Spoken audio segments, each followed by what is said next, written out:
I ain't even post this shit, but it's all good. Post this shit later.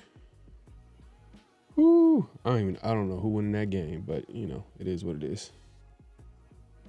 The Texans pulled it out apparently, 23-19. Yeah, that's what I'm saying.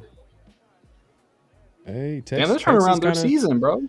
Yeah. Hey, you know, they were one of those teams. Them and the Baltimore Ravens were like one of the disappointing teams of the season up until this point, and then that right now, like they're kind of getting their act together because they're, you know, trying to make that run. But, you know, Davis Mills is who Raider fans think Aiden O'Connell is. Nah, for real. Davis Mills has more talent though. That's the thing. Davis Mills like he has like legit talent. I'm saying. You know how funny that would be if Pete benches Geno for Aiden O'Connell. You know how disrespectful that would have been to Kenny Pickett. Like I would for sure retire. But that's what they said. They said they're gonna do like if they go to somebody, it's gonna be Aiden. That's funny. Like damn, Kenny Pickett, man. That's whew. Man, it doesn't help when you fumbled the first snap. Man, he's gonna have to have Geno level confidence to bounce back from this. Like, cause you know, you got to be some type of like adversity you got to overcome that Geno had to overcome early in his career. Cause man, Aiden O'Connell gets to start over you or gets to play before you. That's crazy. Hey, don't forget to clock in, like, comment, subscribe, and hit that notification bell. Here we go.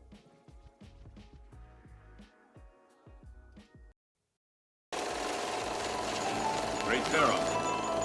The gift of Troy is a fabulous fabric from the land of the 5 rivers.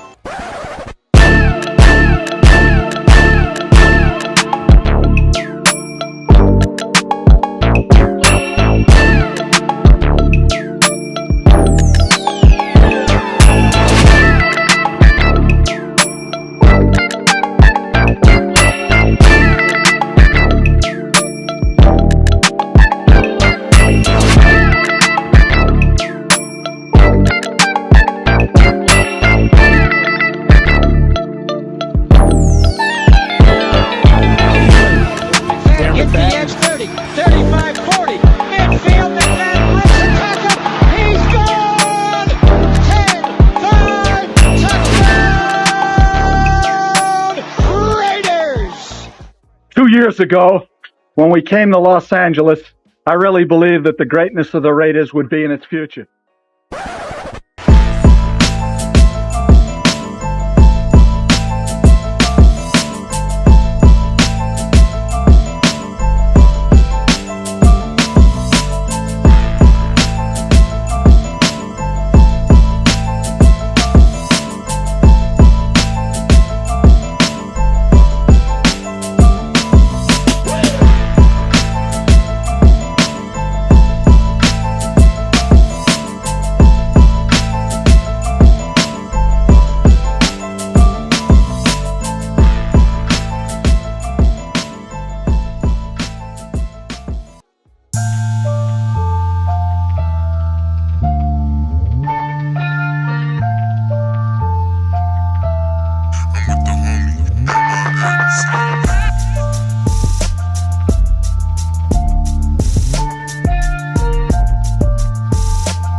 We are back for another edition of Around the Shield, man. And we got a special guest, man. The return of Mint Beats in the building. What's good, y'all? Good to be back. Salute, man. Hey, man, we gonna get into it, man. We got a lot to chop it up. Wait, hey, I think Mint's been gone because he's like, you know what? I just been winning all these NFL game picks every week. I don't need to show up. I'm just gonna win my games. I gotta show up and talk to these guys. But we're gonna get into it today. We're gonna be able to chop it up and do our NFL game picks. Obviously, talk about the Raiders. We also have another special guest too. We were able to talk to Marcus from Tape Don't Lie, so that's gonna be a good conversation. We'll get into that in just a little bit, man. We appreciate everybody coming through. Make sure to click in, hit that like button, hit that subscribe button, hit that notification bell. It's that simple. Just another DJ, man. Appreciate you coming through, my guy. 831 Raider in the building, man. Appreciate you coming through. I'm not Wayno in the building, man. Appreciate you coming through. He says, ate too many chocolate croissants. Blame it on Gino, man. Hey, I ain't gonna lie, man. That might be the I think that might be the slogan, but for until the end of the year, man. Blame it on Gino. Hey, blame it on Gino, man. That's hella funny. But Emmanuel in the building, man. Appreciate you coming through. Man, we got everybody pulling up today. Salute to everybody pulling up. Make sure to click in, hit that like button, hit that subscribe button, hit that notification bell. We're going live on both our channels. See myself, PharoahNFL. I got the Severe Raider. We got special guest Mint Beats in the building. Was good. Man, what's the last time we had you on, man? Like, I felt like 1-0. Did we have you back in the beginning of the season when the team was 1-0? Nah, man, there was definitely hope in my eyes, bro. There was definitely still hope in my eyes when I was last on, but yeah, it's been too long. Man, night and day since the last time you've been here, man. But it's all good. It's all good. I mean, where you at with the season? Or have you been paying attention, or are you kind of checked out like a few weeks ago? Nah, dude, I'm a sicko. I gotta watch every game, bro. I don't know what's wrong with me, but no, I mean, I feel like talking to you guys during the off season, I kind of had grounded expectations, and we were talking about this a little bit before the show.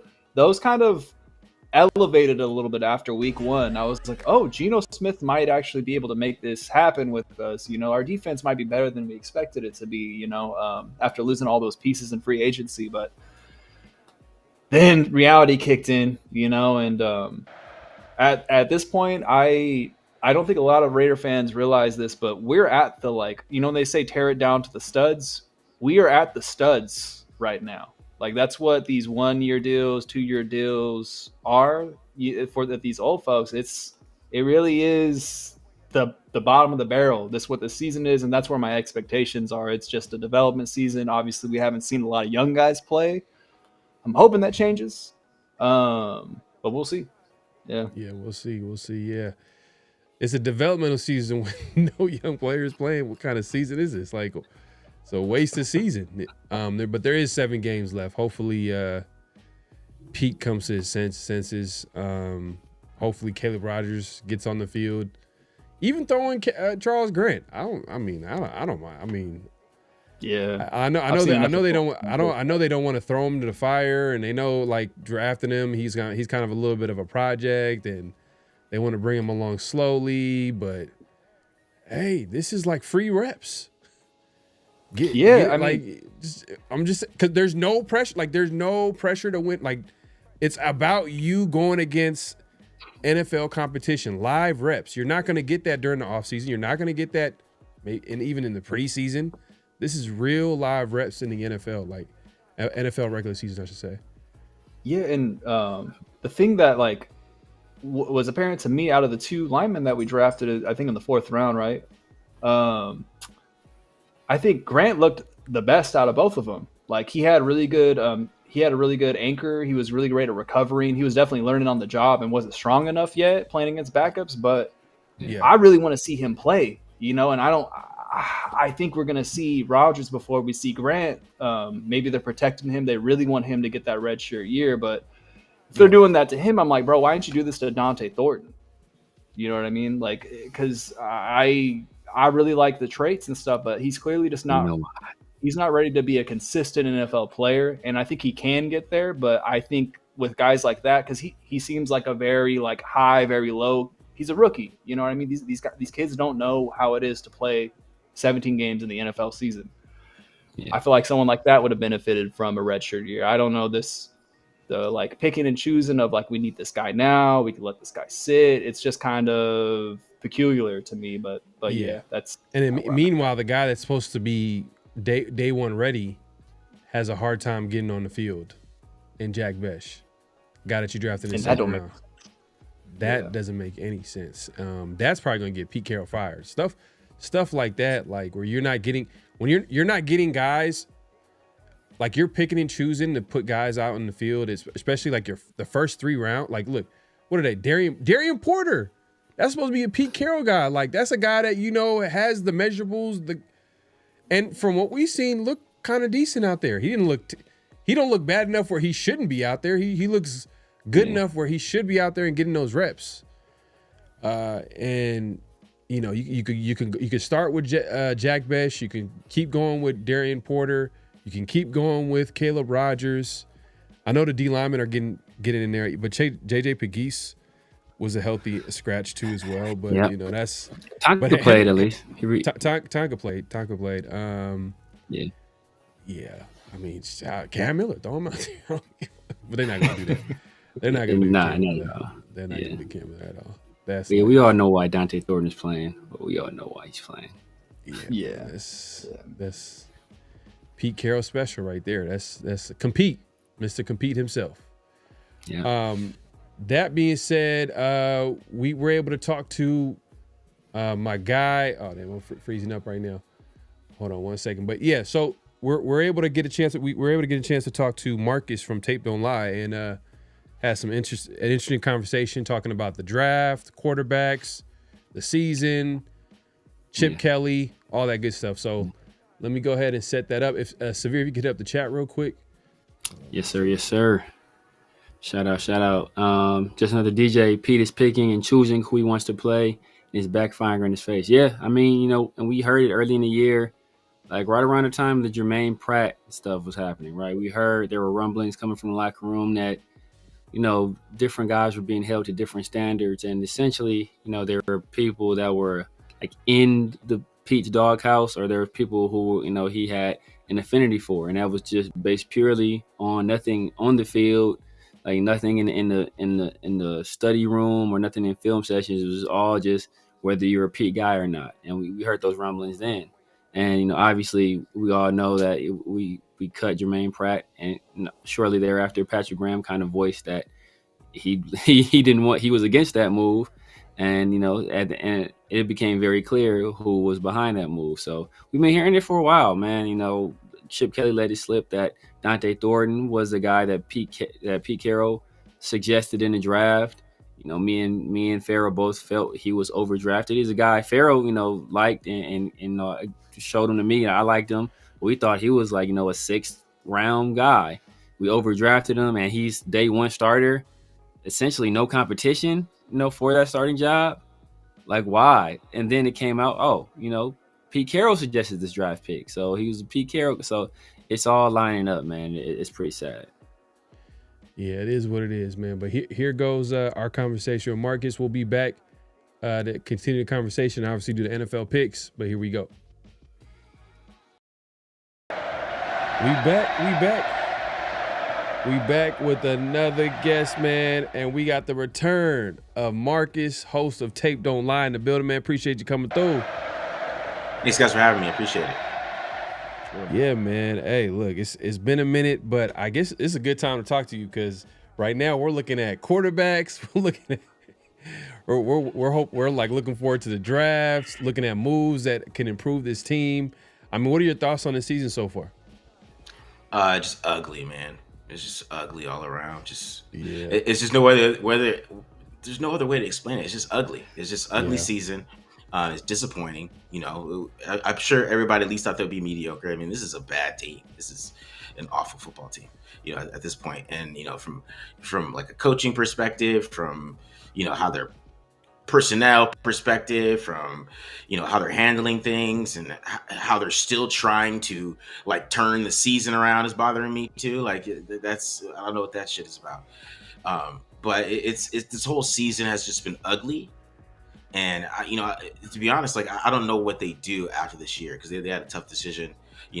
When they hired Pete Carroll, they're probably expecting a mediocre team, but now they're 2-8. I mean, do you continue to rebuild with him? So that becomes a question, and we're gonna see what their answer is after this year. Oh man, like we've been saying this since the day he got hired. We were just laughing, like, why did they hire the oldest coach in NFL history? We're just laughing. But the more as time goes on, you see how bad a decision it was, not because it's not working out so far. It's like they put themselves in a corner because he's an older coach. An older coach most likely wants to win now. So if you don't win now, what happens next? You fire another coach after 1 year. Yeah. You know what I mean? So it's just like, it's crazy. But let's start with the coach. I mean, what are your thoughts on Chip Kelly? Because that's kind of been a talking point this season, and how the offenses look. Because defensively, we kind of knew what it was from a talent standpoint. Offensively, there was a little bit more expectations just because there's some talent there.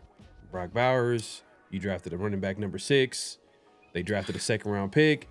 Jacoby Myers at the time was there. You know what I mean? Like, there was more talent there. And they bring in Geno, which has been a surprise how he's been playing this season.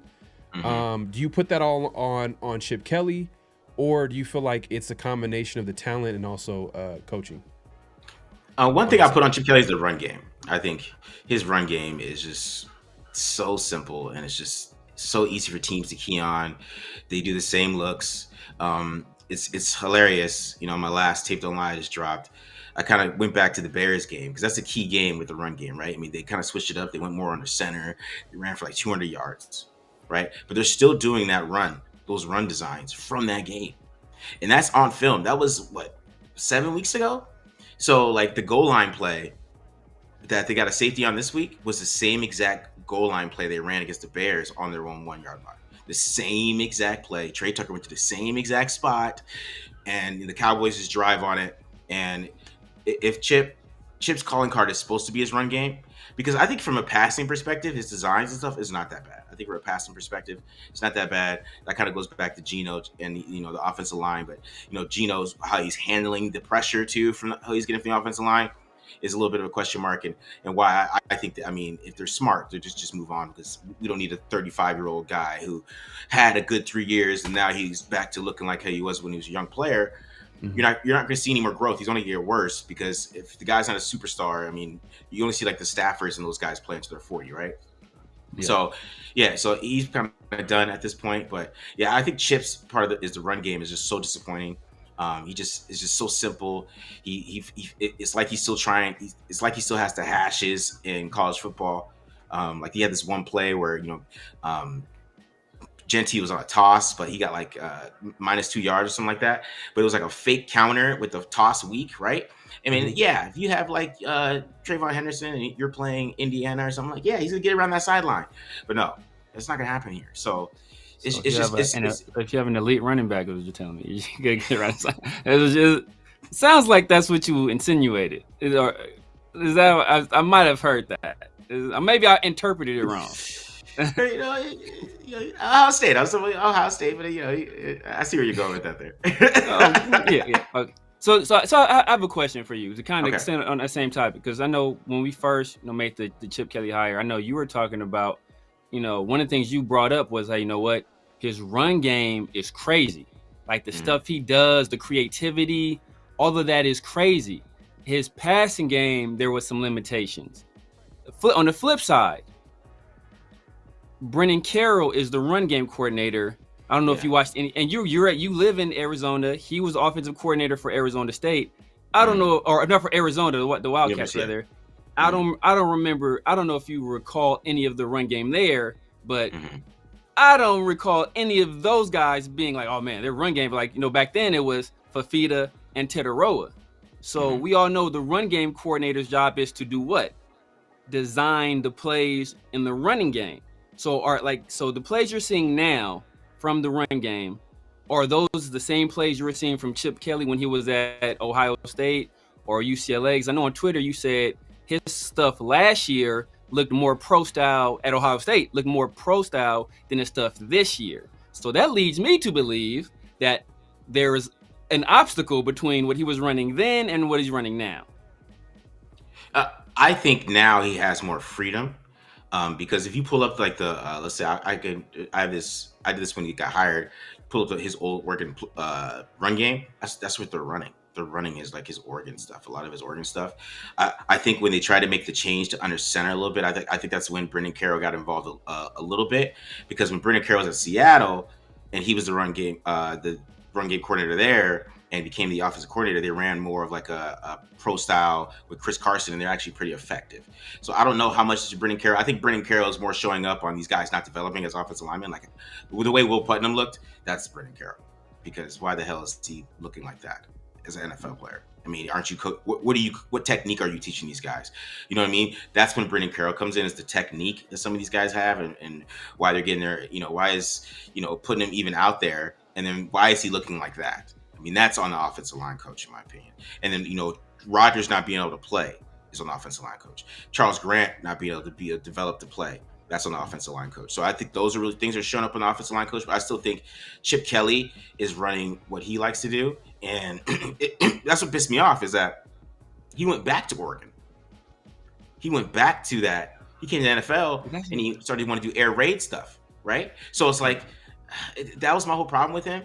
Is I said this on my Friday Night Live. I feel bamboozled by this whole offense. So I'm like, yo, it's all bad. That's all I gotta say. It's all bad. See, that's what doesn't add up. Because like I said, I've been watching him. I'm a UCLA fan, unfortunately. Yeah, I'm a UCLA. So I've been watching him from his UCLA days, and I remember, I know what he's doing. I know what he's able to do with some of those guys. And he asked, he was able to get Britton Brown and Joshua Kelly. He's able to get these kind of backs to the league. And I saw what he's able to do last year with Quinshon and with Travion. So what he's doing now looks nothing like what he did at UCLA, and for damn sure doesn't look anything like what he did at Ohio State, especially in terms of, because he went at Oregon, obviously his main thing was simplicity, but it was pace. So it worked well because the pacing was so fast. That's really the only reason it worked so well at Oregon, because he had quarterbacks like Jeremiah Masoli, and I guess Dennis Dixon was a plus level, but then like Darren Time, like these weren't like pro quarterbacks. And so but the guys he was putting into the league, Michael James and Kenyon Barner and DeAnthony Thomas, and the other guy that went to Carolina, I forget his name, but like he's putting those kind of backs into. He's putting several NFL. You can't think of a single receiver he sent to the NFL from those times. So his thing was always an effective run game. Even last year at Ohio State, an effective run game with two pro-style backs in a pro-style system with the slowest pace in the country. That's not a Ryan Day thing. That's a Chip Kelly thing, because Ryan Day, if anything, Ryan Day is a Chip Kelly disciple, because Ryan Day worked for Chip Kelly at New Hampshire. So it's like he had full autonomy last year. So if you're telling me last year he was doing stuff that he didn't do at Oregon in college, but now he's doing stuff in the pros that he was doing at Oregon, it just doesn't add up to me. Well, I'll say this: when his time at Philly, when he started fading off a little bit on offense, is because his run game. That when he came to Philly, I mean, I think LaShawn McCoy just went off, right? I mean, he had like his breakout season, right? And I think what happened then is that the NFL started to catch on to his run game a lot more, and I don't think it's really changed that much. And it's designed for college hashes. So like if you see like these wide zones in college and things like that, it's going to work a little bit better. He's going to be a little bit more creative because there's just more spacing for him, I would say. But I think since the spacing isn't there as much, I think that's his issue, is that he can't really use that space. But, to be honest, like, I think when they try to make the change to under center, that he became even more limited. And, they probably should just let him do his thing with the shotgun stuff. And then, because I think there's some things he could do in the NFL with some of those shotgun runs. And, like, they really needed it this week, right? I feel like it was more stubborn under center when the Cowboys are like, we're going to play dime and we're just going to drop 10 yards back. And what are you going to do about it? And that was the time to bring back the shotgun runs. So I don't know. Like, it does feel like, and I said this on my show too, like, there was going to be a point where Pete came down and was like, you're going to run my offense. And I think that kind of happened week 4. So I think from week 4 on, we're seeing more Pete Carroll have a little bit more say in what's happening out there. Because I some of the things, like, I just don't think when Chip was doing it earlier in the year, I think some of those things should start happening now, since they've been under center so much. You know what I mean? And he's not changing. So, Pete's a control freak. He likes to do things like how he wants to do them. And I think that's a big factor in it too. So saying that he's a big control freak, do you think he has a say on the offensive line as well? Because I know the number one guy that we've been talking about, that everybody's been talking about. Oh man, Pete Carroll hiring his son as an offensive line coach, but Chip Kelly does have a background as an offensive line coach in his past. Mm-hmm. He's the $6 million man. He's kind of he's in charge of that offense, so everything is going to always fall back to him. So, would you say that he's also responsible with the offensive line as well? I thought that, but I talked to somebody, and it's all Pete. Pete is the control dude. He's the man. It's like Bill Belichick type stuff, right? Sure, you run offense, but you're not gonna pitch outside when we're up by 10 points. You're not gonna do a crack toss or anything like that. You're not gonna run that type of stuff when I'm out here and I'm coaching, right? So that's why I was laughing when Mike Vrabel did that against the Bucks, because I'm like, that's not allowed. I'm like, that's not allowed in Patriots land. And so you know what I mean, right? Yeah, touchdown, didn't it? Yeah. Yeah, and it pissed me off. That's kind of why they lost to the Steelers a couple years ago when Josh was there and Derek Carr's last game, is because the Steelers kind of knew that. They went up by 10, and the Steelers were they just came inside, and I was like, bro, just toss it outside. But you can't do that up 10. You can't do that while you're up as a Patriots guy. And I think that's that's what Pete has implied too. And yeah, Pete was the Putnam guy, put him at center. That was his idea. That was his idea to move these guys around. So ever since I found it out, I've been kind of. And JPJ, would you say JPJ as well? Oh yeah, it's Pete. It's all Pete. He's the guy. He's the guy. I had other thoughts earlier, but no. It's I knew it wasn't Chip Kelly from the second that. First of all, if you look at, like I said before, all the important position coaches, they all have ties to Pete. They're either his son or they work for him in Seattle. Mm-hmm. Yeah, all of them. I mean, you're right. I mean, see, the thing is, he's not going to fire his son, right? I mean, he might, but he'll probably make sure he finds him a job first, and then let him go get him a job back in some college as a college coordinator or something. Find him somewhere, hook him up, hook his son up somewhere. But I don't think his son comes back. I have a feeling if Pete comes back, I don't think he's going to bring his son back because how bad it looks. I think he's going to help his son. Does he come back? There's a chance. He comes back. I don't know. There is, because does Mark want to have that on him a little bit? I just hope if they do bring him back that they draft a quarterback. So if it doesn't work out again, then we have a guy in here that will bring somebody that's great. Because that's what the Raiders don't have. That's why we're getting Pete Carroll. That's why we're getting the Antonio Pierce's. We ain't got no quarterback. You know what I mean? Like Ben Johnson would probably be here if we had Caleb Williams or something like that. You know what I mean? So it's like we have to get that first before we get to these good head coaches, and that's what the Raiders are missing big time. Okay, okay? The reason why I asked that question, does he come back, is I'm tired of like us firing coaches after 1 year. Like at the end of the day, like there is a talent disparity on the Raiders. Like it's the NFL, then there's the Raiders. Like let's be honest. Like there's a few teams that have as much talent as us, but they're just not that good. Mm-hmm. What I'm trying to say is that if Pete is not going to be all in on a rebuild and he's trying to win now, and all right, let me just ask you this: do you put the guys that are from this 2025 draft class, do you put that on Pete? And the fact that they can't get on the field and they're 2-8, and Caleb Rogers is inactive in a blowout game where he could have got some snaps or he could have started the game. Like, do you put that on Pete? Do you put it on Pete to that Jack Besh only had 9 snaps last game, a second round pick? You would have thought, okay, Jacoby Myers ain't there no more. You would think that, a guy like Jack Besh would be getting more snaps than he is. I mean, at least more than Tyler Lockett, who just got here a couple of weeks ago, who probably barely knows the playbook compared to a Jack Besh who's been here since day one.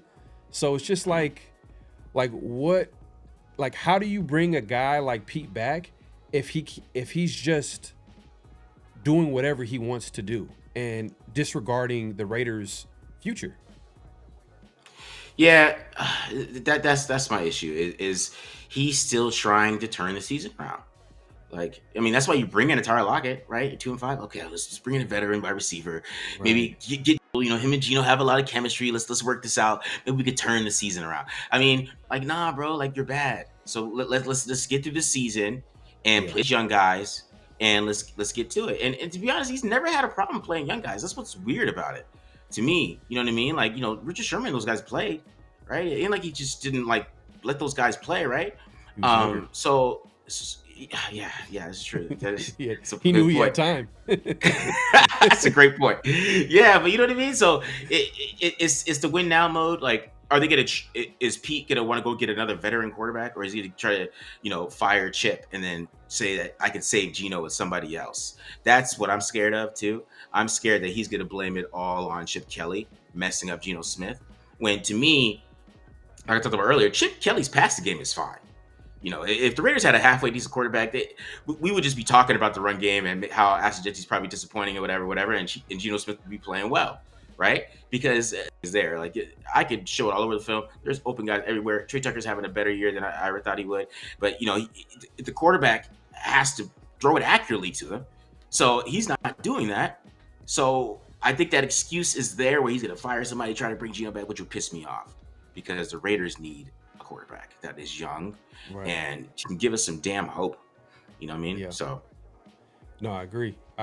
But you mentioned Ashton Jeanty and you put disappointment in the same sentence. Is that how you're feeling about Ashton Jeanty so far as a player in the NFL? Or do you feel like all the things that we talked about kind of have led up to the disappointment of Ashton Jeanty so far in the league? Or do you feel like, I don't see it there with him, or he's not that as good as I thought he was going to be? Both. To be honest, I think he's being as good as I thought he was going to be. I was never he's a top 10 pick guy, so I was never on that. I disagreed. I remember I got the most comments on my Ashton Jeanty breakdown, like the most comments I got because I said that I don't think he's generational. I just think he's a good running back. I would say I take him in like the top 15. Like I probably take him 15 and back. That's probably where I would have took him, and I think he's performed like that. I think the offensive line is, like I said, it's just a total mess over there, and there's some of the things that the teams are keying on. But I think if you get a good coordinator on there with a great some run designs or something like that, if you get like a Sean McVay guy in here, he could be at least a Kyron Williams. I mean, he could at least be that type of player where he's a very effective, very good running back, can get you 1,300 yards, things like that. But it was when you got to like the Barry Sanders that people were saying, LaDainian Tomlinson. That's what I was like, whoa. First of all, LaDainian Tomlinson was like 43. All these guys you guys named are 4.4 and unders. Yeah. And we're talking about a guy who didn't want to run his 40. So is he have a, like I was saying, he could be a good back for the Raiders.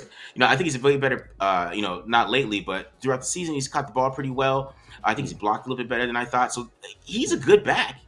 It's just he's not a back that's going to save your offensive line. You know what I mean? Like he's not that type of guy. Yeah. I think he needs a good offensive line that gives him some holes that allows him to be his little. He likes to do like a lot of Le'Veon Bell stuff, and he can't do that with his offensive line. So that's why you see a lot of these negative runs because he's trying to set up linebackers and like, bro, you can't do that right now. I just need you to go.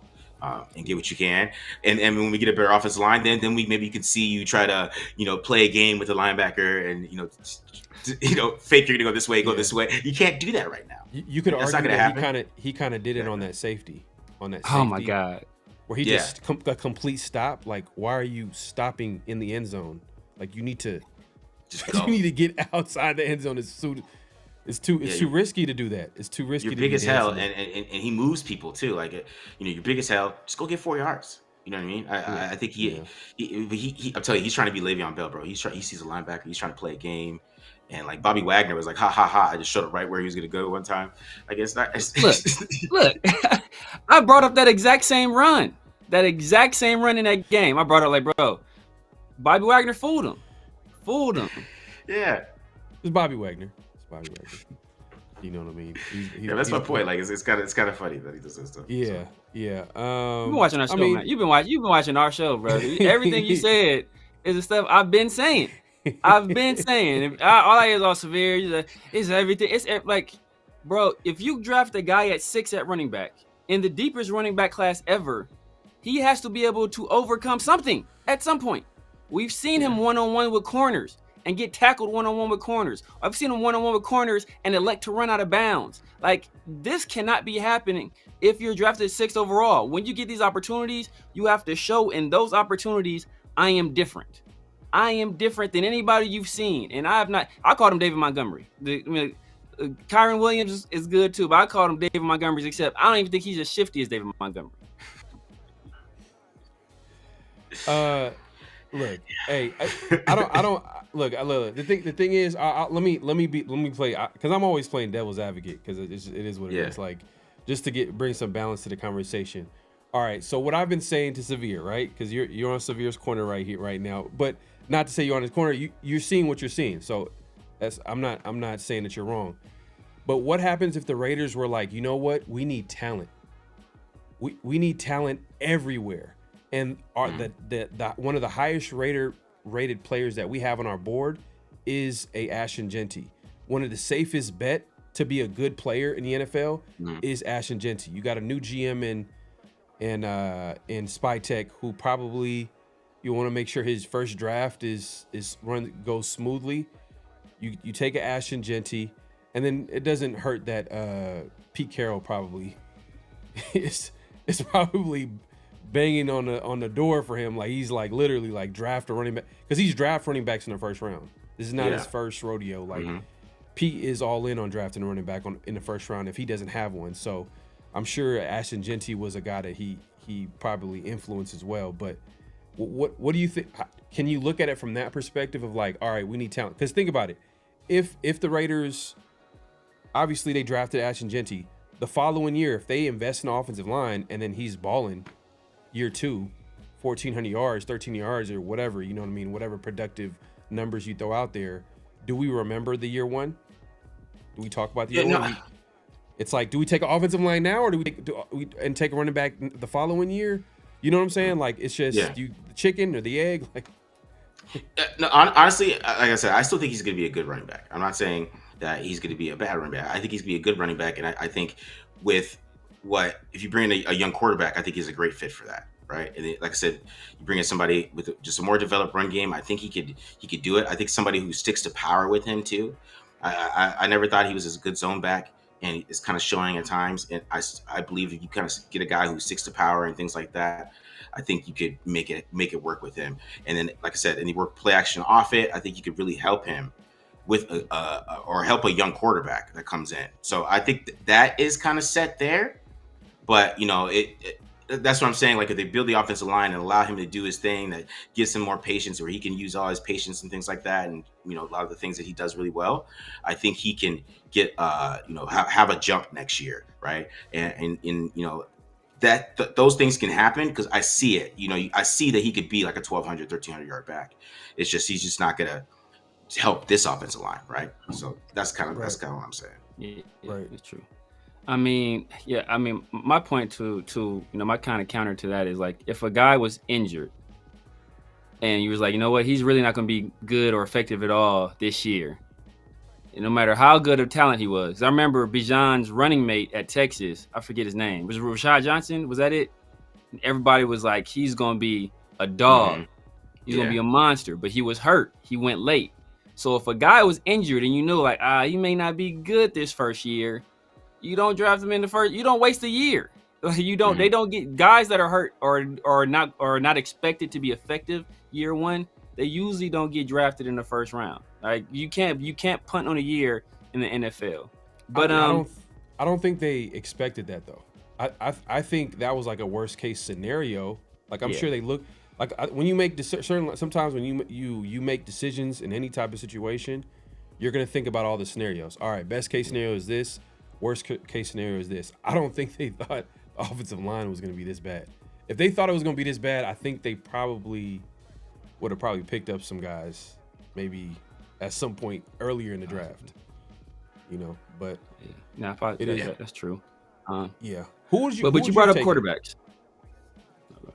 Real quick, who would you have taken, Marcus, at number 6?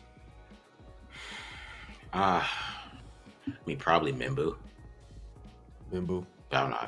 Yeah, probably. Or I wanted Mason Graham, but he went at 5. So yeah, that's what I wanted. Yeah, but people are up and down on Graham right now, but I think I heard he's playing pretty well. So like decent. He's not like. Hey, Tedero is playing well too.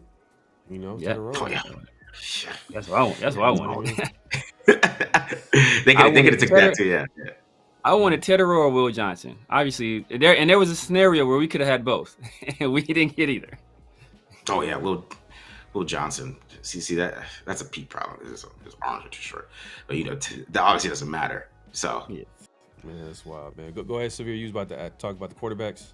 Yeah. But you brought up quarterbacks, and obviously, the Raiders, they should be in the market for a young quarterback. Ideally in this upcoming draft, are there any guys that you? So we'll do it like this. Who are your top guys right now that you expect to leave college? And is there any like sleeper you have that may be like a second round pick or a later pick that, may not be on the radar? So, I mean, my top guys right now that I know are going to come out is definitely, Simpson. I think Simpson's going to come out because he's 23. So I think he's going to come out because of that age. And that is something that's going to happen. You're going to go back and be 24, bro? Like, you know what I mean? Yeah. Tyler Shick. Yeah, exactly. Yeah. So I think he's going to come out. Mendoza's up there. I think Mendoza's going to be a good quarterback. Do I see he has a high ceiling? I don't know. I think he's going to be able to come back.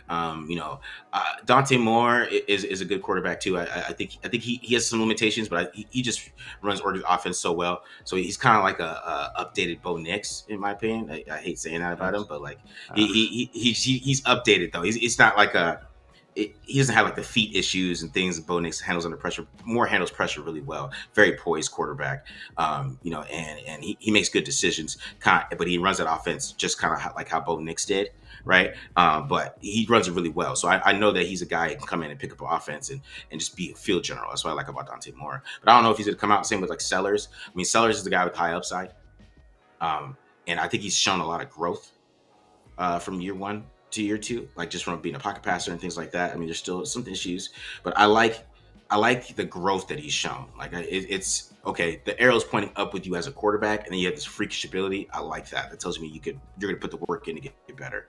And then a sleeper, my sleeper is Cole Payton from North Dakota State.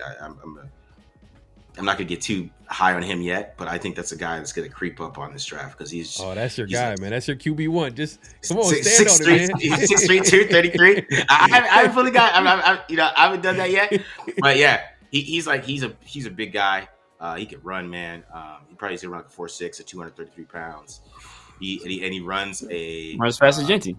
Yeah, and he runs a pro style offense, and he just makes big throw after big throw. He's got a pretty big arm, and it's John Spytek. They love North Dakota State players, so that's somebody that I think they're gonna be looking at. But other sleeper, I know Farrah likes Sorsby. Sorsby is a sleeper, but Sorsby just got to play better against better competition. He's got to finish this year out and kind of show that he could be that guy. And it was fun. I've been watching Cade Klubnik, and that's a guy that I think if guys don't come out, that NFL teams are going to fall back in love with just because he has talent as hell. Because he's mobile. He got a nice arm. You know what I mean? Like it's just like him. A few cut. I think Alar. You know what I mean? Those guys like they just kind of fell off this year. I mean, Nussmeier is another guy that everybody's kind of fell off. Yeah, he fell off. I mean, he might. I don't know. Did he? I heard he got benched. Did he get benched recently? Who are you talking about? Nussmeier? Garrett Nussmeier. Yeah. Yes, he did. Yes, he did get benched. He got benched. Yes, he did. They have a new coach. Yeah, they got rid of coach. I like Nussmeier coming this year though too, man. But that's why Simpson scares the hell out of me because of guys like that, because of Klubniks, because of, those guys, because Klubnik comes out last year after throwing 36 touchdowns and 6 picks and going to the playoffs. You know what I mean? Where does he go? Yeah. All right, so you brought up Sorsby, right? I've been a Sorsby guy since day one, but I understand like he's kind of a developmental prospect. There's some things that he has to work out. And you mentioned that he needs to play against better competition. But have you seen the players that he plays with? I know that. I try to watch the games, and he has a good O-line.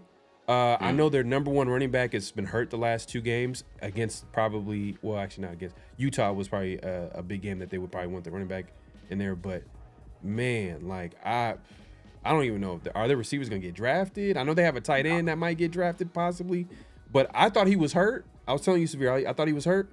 He's been playing. He just hasn't done, nothing for the last 2-3 games. I don't know if they locking him up or defenses have been trying to take him away, but do you take that in consideration when you evaluate a quarterback, the pieces that they have around them, or how do you evaluate situations like that? Because a lot of the quarterbacks that are the top quarterbacks that a lot of people are talking about, they're in pretty decent situations, so it's probably easier to evaluate them. How about the quarterbacks that are don't have a lot of talent around them? How do you evaluate them, especially because like for example, I think your boy Sellers is kind of in a similar situation where offensive coordinator, offensive line is kind of shaky. How do you evaluate those types of guys? I think it's a little bit how you kind of, especially in college football, how you kind of elevate some of the guys around you, because I think when you're in college football, sometimes like the quarterback, if you're that good, if you're a first rounder, you should be the best player on the field, right? And I think there'd be some times where you should be able to take over some games. Just like the Utah game, where he's like 11 for 33. I mean, Utah was like, we're going to play man because we know exactly what you're saying, Pharaoh, which these guys aren't getting drafted. We got a bunch of draftable corners. Let's just go up there and press the hell out of them and make them play, make Sorsby have to throw, what I would say, like intricate passes where he's trying to, throw super accurate into tight windows. And, that's where he had a little bit of an issue with it, in my opinion. But I think with Sorsby, there's such a high upside with him as a runner, that I think that if you brought him in as a project, I think that there's just that upside there. But the thing is when he gets in those games, right, he doesn't show that off. Like I would like him to just kind of use his running ability to take over a game, because he could do that with his, I think, running the football. And I don't know if that's coaching or what they want him to do, but I think that's a big part that's missing, is that he's not, when it's time and I can't throw, like you have this dynamic running ability, in my opinion. You make guys miss like crazy. Just go and take over the game. Yeah, I seen like the coach talking about like how their whole game plan, like going into the season, obviously was to basically build an offense around Sorsby. And my guy, shout out to Raider Ray, he was saying, man, this is how bad like the receiver situation was, is that like Sorsby was trying to recruit receivers on social media. Oh, so wow. That should tell you, that should tell you like how much there's a talent issue going on over there. But the coach was talking about how like building an offense around him, and you look at their offense, it's a lot of RPO, shotgun stuff. Obviously, you know what I mean, using his legs a lot. So early on, like if someone were to draft him, they would have to incorporate that if he, plays right away, unless like they sit him on a bench for like a couple of seasons. But is that where you kind of see his situation? Like he needs to sit like his first couple years or a year or two? Yeah, I think he needs to sit and kind of just learn, right, exactly what it takes to be an NFL quarterback, and having to do some of the NFL reads and things he's gonna have to do. Just because I think he's got to get better from that perspective a little bit too, and just post snap things changing on him, and him having to try to figure things out post snap. I think he's got to get a little bit better there. But I do. There's some talent there, and I just like that he's a gritty player. I think he has a lot of personality to him.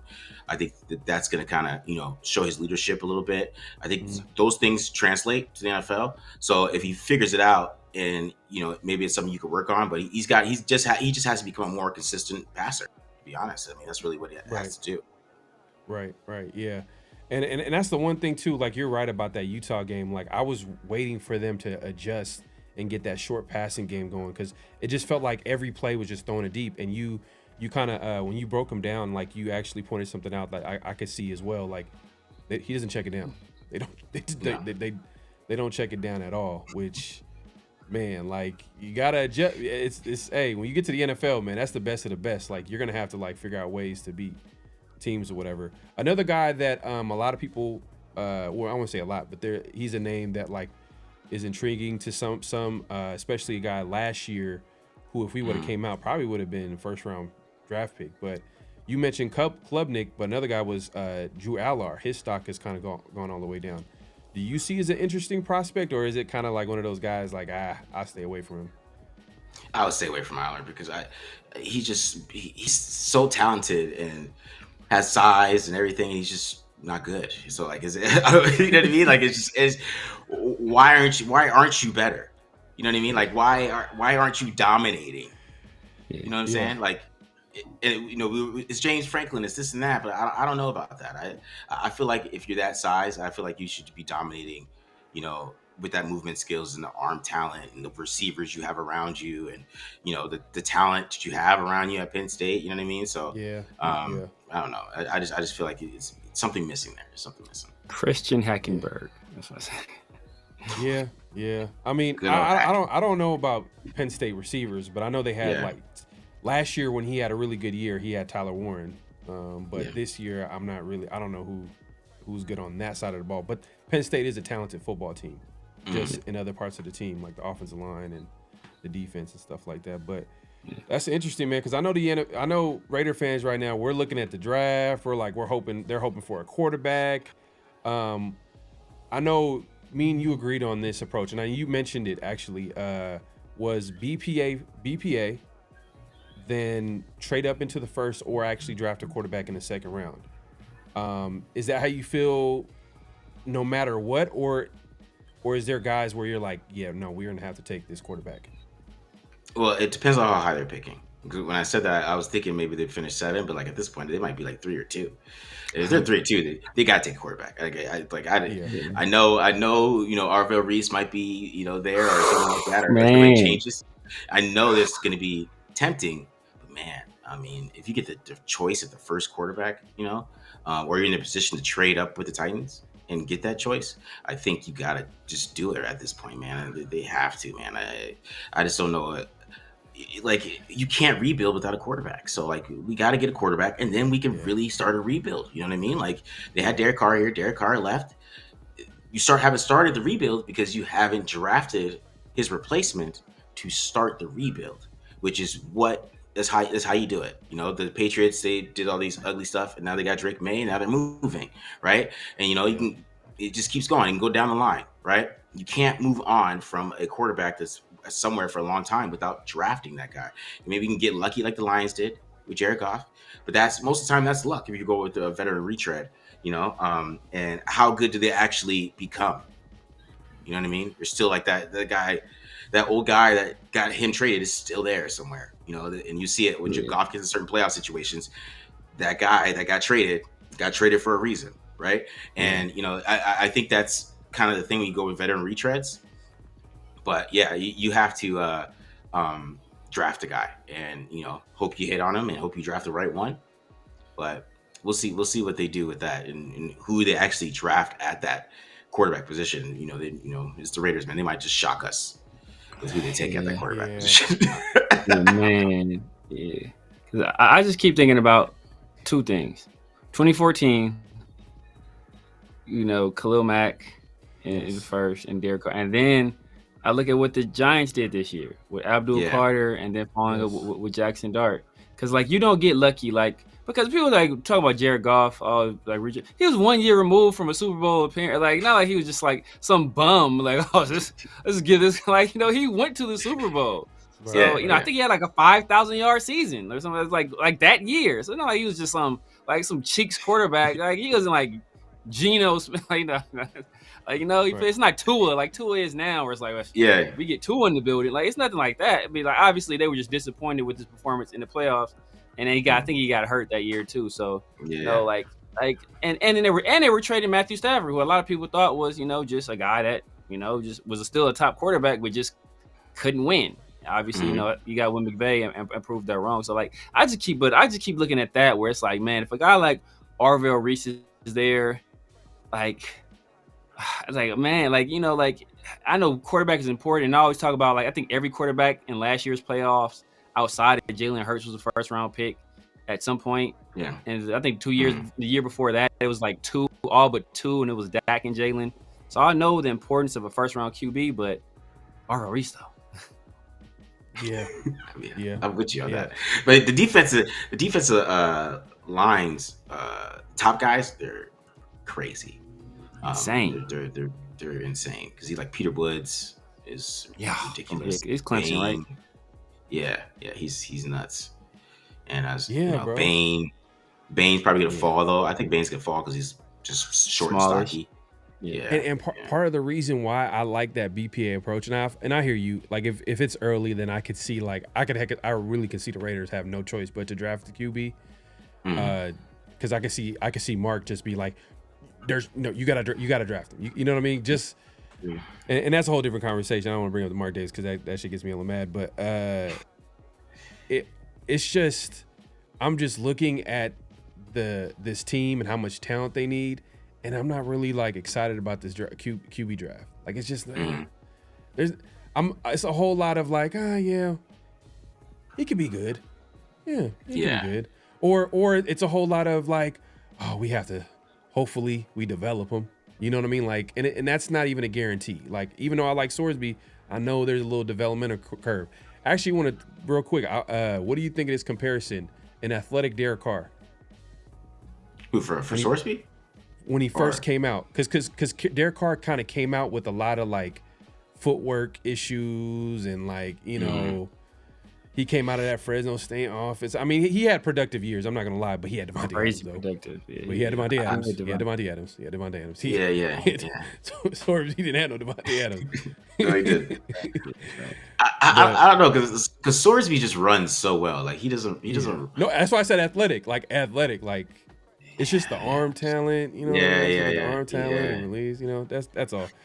But, maybe because who's my conference Sorsby? I forgot who it was, but yeah, I could see it a little bit as, like, more athletic, but Sorsby just runs just so well. Like, he you know what I mean? Like, he runs like he's black. He's like, no, like that dead leg he had against he's a red like Derek Carr. No, for sure. No, that's why I said athletic. You know what I mean? Like, I had to put that in there because even though Derek Carr ran a 4.6 coming out, like, he has no mobility instincts at all. Like, he just that's a whole different conversation. But my point is that, like, I'm not super excited about the QB draft. Plus, like you mentioned, like, all the other talent, the best players are pretty much on the defensive side of the ball. So I'm like, if we're able to, like, get with the roster being where it's at, we need talent as much as possible. We want to make sure that we hit on that talent. Man, and I just keep thinking about that 2014 draft. I'm like, man, like, or even the Giants draft, like you mentioned, man, it would do wonders for this team. I mean, they wouldn't be good right away, but it would, a nice foundation would be laid. Yeah. You know, no, I agree with doing that tactic. You know what I mean? It's just if they're that high and there's a guy they really like that's a quarterback, you know, I kind of just want them to take that step. But, you know, if they have that defensive player that is there and, you know, they want to take him, like Arvo Reese, like, I'm not going to be mad at that. As long as they, you know, kind of come back and get some kind of young play caller. You know, that's why I'm watching, like, Cole Paytons and guys like that, because, you know, I kind of want that. And then, you know, that's somebody that they might like in the second round or something like that. And he has a lot of upside. So, you know, you get that type of guy who might be able to sit behind somebody and then, you know, kind of see him get going later on or something like that, or, you know, those type of guys. You know, I think if they get some of those second round fringe guys later on, they can do that. So, you know, even Klubnik, like the guy like that, which, you know, he's not having the best year, but maybe if you take him in the second round, you could, you know, maybe that talent, you could grow with it a little bit. But, you know, it's just how you want to work it out. But yeah, they have holes everywhere. So, you know what I mean? Like, they need corners. They need, you know, they need everything. Yeah, man. Just a quick question. I know, man, you've been very generous with your time, because I've compared having a high pick this year, like winning Powerball, like the week after the one person wins the $1 billion prize. Like, now you win like the 35 million. Like, it's good, but, you know, you could have had that billion. All right, you know, like, you missed out. You missed out on a big one. So, assuming that, you know, we still have this regime, and they don't draft a quarterback, they go best player available, or the highest rated player on their board. Are there some veterans around the league? You know, there are some veterans around the league that you would look at and say, hey, you know what? That's a guy that could work here. Veterans around the league, like at the quarterback position. I don't know. You know, that's tough. That's tough for me because, you know, my first thought is Kyler Murray.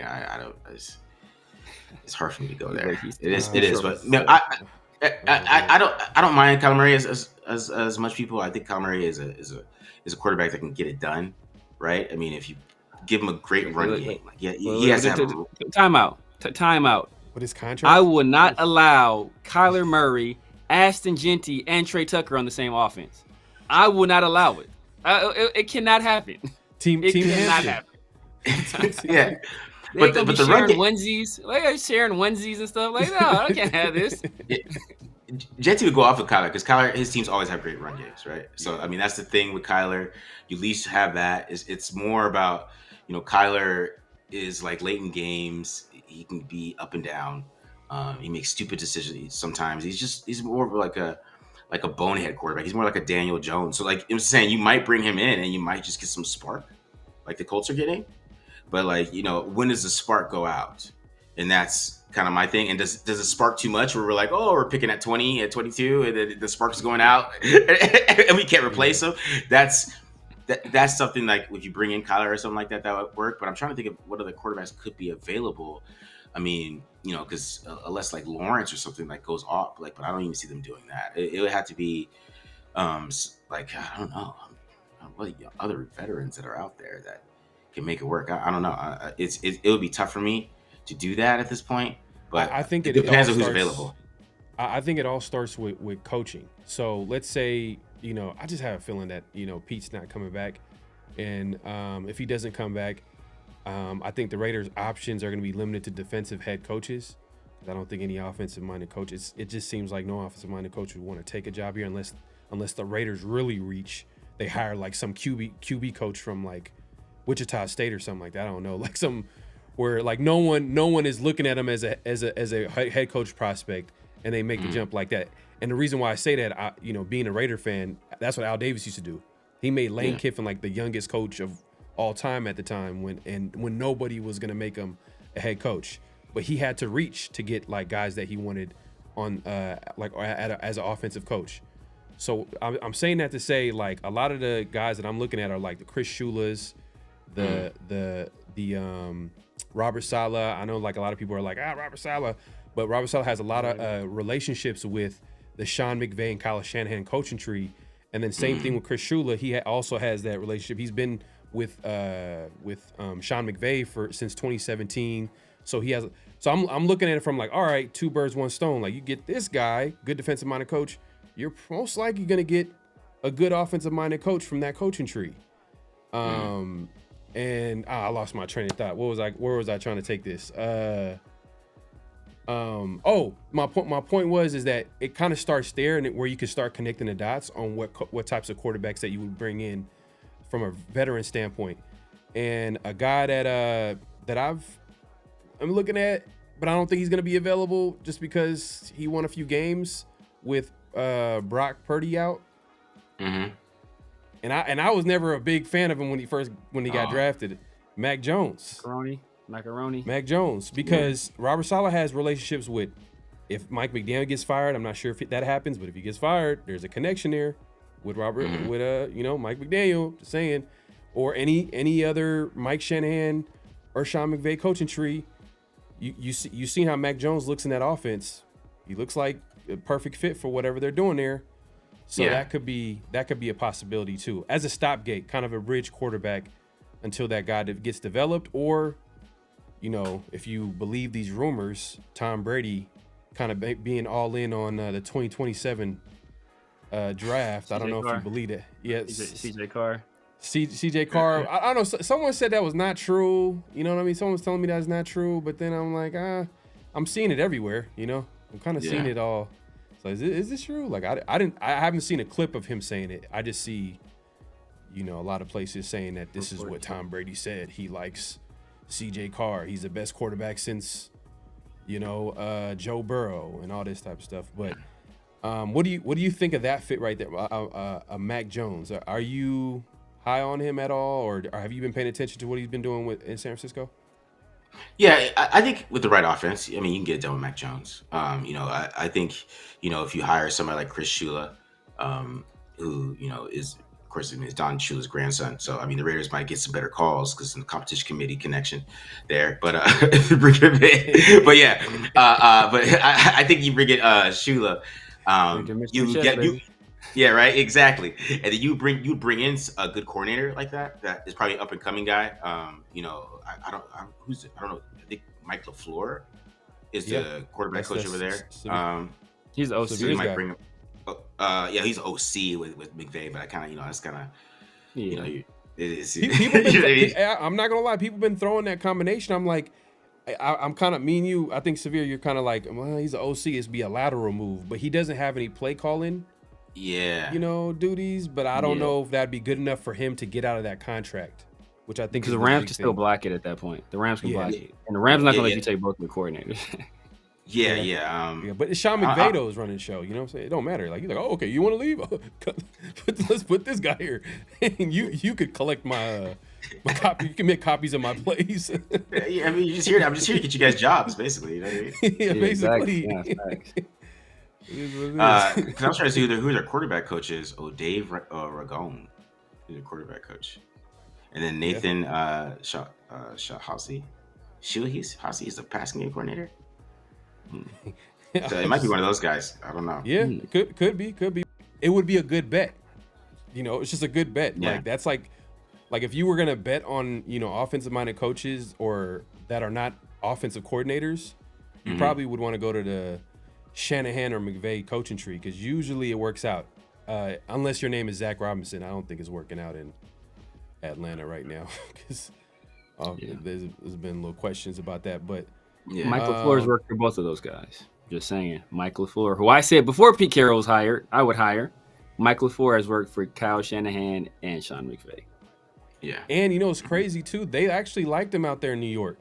He was the offensive coordinator for Robert Saleh in New York. But since the Zach Wilson draft pick didn't work out, they said management, ownership was like, nah, someone got to pay. I know he had Mike White looking pretty decent. Threw for 400 yards. Back-to-back weeks, right? He threw for 400 yards back-to-back weeks. Mike White. Exactly. And you remember what happened? Aaron Rodgers comes to town, and guess what? He gets his pick of whatever he wants because he's Aaron Rodgers at that time. So it is what it is. But yeah, man. Hey, Marcus, man, we appreciate you coming on and chopping it up, man, and talking football. Man, we're gonna have plenty of time to talk about this because this is an ongoing conversation. A lot of things change. We don't know who's coming out, obviously, in the draft. The season is still going on, 7 games left. We don't know if Pete Carroll is going to stay or is it Chip Kelly going to go or are they going to run it back? That'd be crazy. But, yeah, man, we'll have plenty of time to talk about it, man. If you could let the people know where they can find you, what to look forward to, all that good stuff. Yeah, so find me on Taped Online on YouTube. Make sure you guys check that out. We just got a new store full of merch, so go check it out. Get you some merch and stuff like that. And also, on Twitter at the Mark John NFL for me on Twitter. I write it for Silver Black Pride as well. Let's go ahead and check that out as well. And this is where you can find me for the most part. What's the merch store? TapeDon'tLie.store. There you go, man. TapeDon'Lie.store. Yeah. And also, I keep forgetting, but I do this show on Sunday too. Draft Fanatics. I do.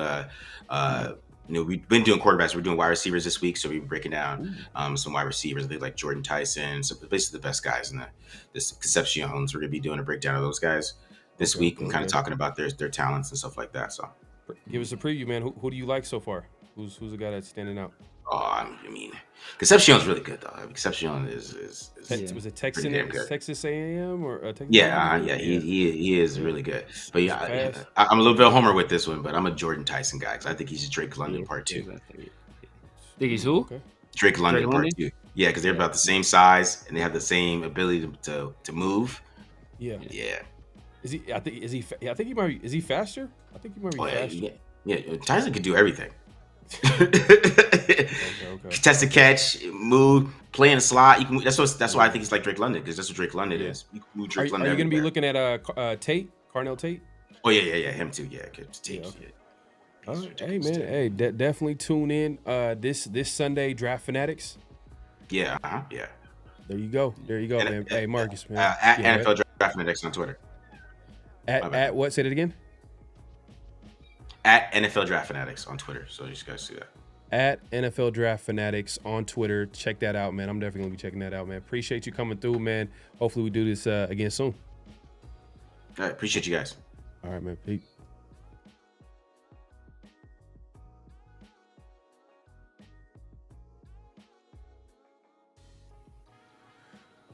We back. Well, kind of back. Yes, sir. It was good. We kind of back. Hold on one second. Let me get this together. Severe, if you could hit up the chat real quick, man. We appreciate everybody coming through. Great interview by Mark John, Yes, sir. Marcus from TDL, from Tape Don't Lie. Facts. We saw some interesting takes in the chat. Shout out. Trying to get to some of these. Salah, Clint Kubiak as OC, and Kubiak. See the problem with, I think you would mean Clay Kubiak most likely, but both of those guys are coordinators for San Francisco. So I don't think Kyle Shanahan is going to be just so generous to let both of those guys leave. One of them he would have to allow, because if one of them is promoted to head coach, he wouldn't be able to block that move. But if it's a lateral move from coordinator to coordinator, the team has permission to block that move. So I don't think we'd be able to pull that off. But Clint is doing his thing in Seattle. Clay is doing his thing in San Francisco. So both of those guys will be, might get some buzz as head coaches. Obviously, we already tried to reach out to Salah and bring him on as a head coach, and he quite intelligently turned us down. That's actually a feather in his cap. Not as a head coach. Not as a head coach. He turned DC, it down. But as a head coach in waiting. Yeah. Because he didn't trust it. Like, he didn't trust it, and rightfully so. Like, yeah, look what's going on right now. Intelligently said, you know what, I'm cool. We was gonna make him the highest paid too. He's like, know what, I'll take this little haircut, take less money, take them California taxes, and be cool. Right, man. But hey, look, great minds think alike. I think everybody's kind of on the same page, or at least keep being realistic. I can see in the chat they're talking about all the defensive-minded coaches that you compare with OCs. Because let's be honest, like the Raiders right now, they're not going to be the destination for a lot of these offensive coordinators. They want a quarterback in the building, and right now the Raiders don't have that, and the talent's not there. It's just, but a lot of it's. I feel like it's easier to get defensive head coaches because, if we're being honest, it's harder for them to get a job compared to an offensive-minded coach. So the Raiders might have their, I don't want to say pick of the litter when it comes to defensive-minded coaches, but they'll have a better chance of getting a good defensive-minded coach. Now it's just a matter of like getting that OC hire right. So I'm looking in the chat. I can see people trying to connect the dots. I know Severe, you pointed out the Clay Kubiak. A shout out to Black Salesforce. He says Salah, Clay Kubiak, who's the OC for San Francisco right now, brother of Clint Kubiak, and then Mac Jones. But I got to push back at you, Black Salesman. I seen that you said a third round for Mac Jones. I'm gonna have to pass on that one. I can't do that. That's a little too little rich for my blood, man. It's too much, man. I can't do it. Especially after the Geno experiment went left. You could argue, and we were talking about this backstage. We're like, do we want to trade for? Because that's how you're gonna have to be able to get a guy like Mac Jones. Do you want to trade for another veteran quarterback? And we're not saying that this is going to stop them from drafting a quarterback, but do you want to do that just to have that security blanket in the building, just to have that veteran presence in that building? Because it sounds like if we're looking at head coaches, that means Pete Carroll's on his way out. That means Geno is most likely on his way out. So then that leaves the quarterback room as is, which would be AOC and Kenny Pickett. And if you want to throw in Cam Miller's not even on the roster. He's on the practice squad, so technically he's not on the roster. But if you want to throw him in there, but that's not going to make or break or change anything. So you could argue like maybe we need to add another vet in there, or another just along with the rookie QB, and just let the best man win. I know Mitt Beats, you're like, hey, you can't see The Raiders not drafting a quarterback in the first round. We were talking about that. Yeah, I mean, it has to be in the either first or second round this year for sure. It would be. I just can't see them earning a top 5 drafting spot and having quarterbacks within reach. That looks like there's going to be at least 3 that are going to be available. You know, and we're going to be within striking distance. And as much as I like a lot of these defensive players early on in the draft too, I just don't know if the Raiders have the luxury of waiting another year. And, you know, just taking a flyer on the next draft class, unless they already are kind of telegraphing that they like a CJ Carr, they like some of these younger dudes, maybe Sellers goes back to school and then comes out, you know, and do it that way. But I don't know. It's just hard for me to imagine going the veteran route again. I mean, we are, like you said, we already traded for Kenny 2 gloves. You know, we traded, I believe, a 5th for that. We traded a 3rd for Geno. It's like, I don't know if we go the veteran route again, especially through trade. It has to be a free agent. If I'm going to be signing a veteran, it has to be someone that I'm not giving up draft capital, because to be honest, it's like that's the most important part of all of this. It's like I'm not prioritizing winning next year. I'm prioritizing winning 2 years down the line. You know what I mean? Building this team correctly. And I don't know, with this draft being supreme, like with this draft being dominated with a lot of defensive players early on, I could definitely see the enticing aspect of that. But if a quarterback's there and he's your guy, or, you know, like you feel comfortable to take a flyer on him, I feel like the Raiders got to take their first quarterback in the first round since Jamarcus Russell, man. It's been way too long since we've taken a dude with talent like that coming out. And if it's Fernando Mendoza, I feel like I would be fine with it. Ty Simpson, I want to see what he does in January.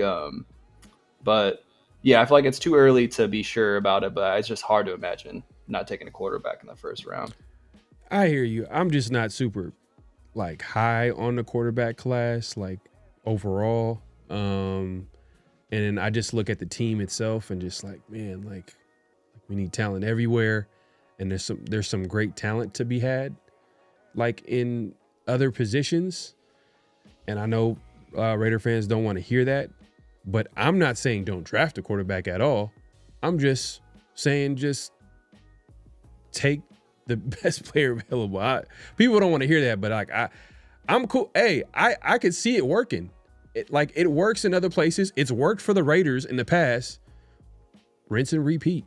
But the problem is the Raiders have my argument. My problem is that the Raiders don't draft a quarterback if it's not in the first round. The last few years, like I'm sure they probably liked a guy in the first round the last couple of years, but you know, obviously they weren't able to get them, or they were out of the range to get them. They couldn't trade up, or whatever the case may be.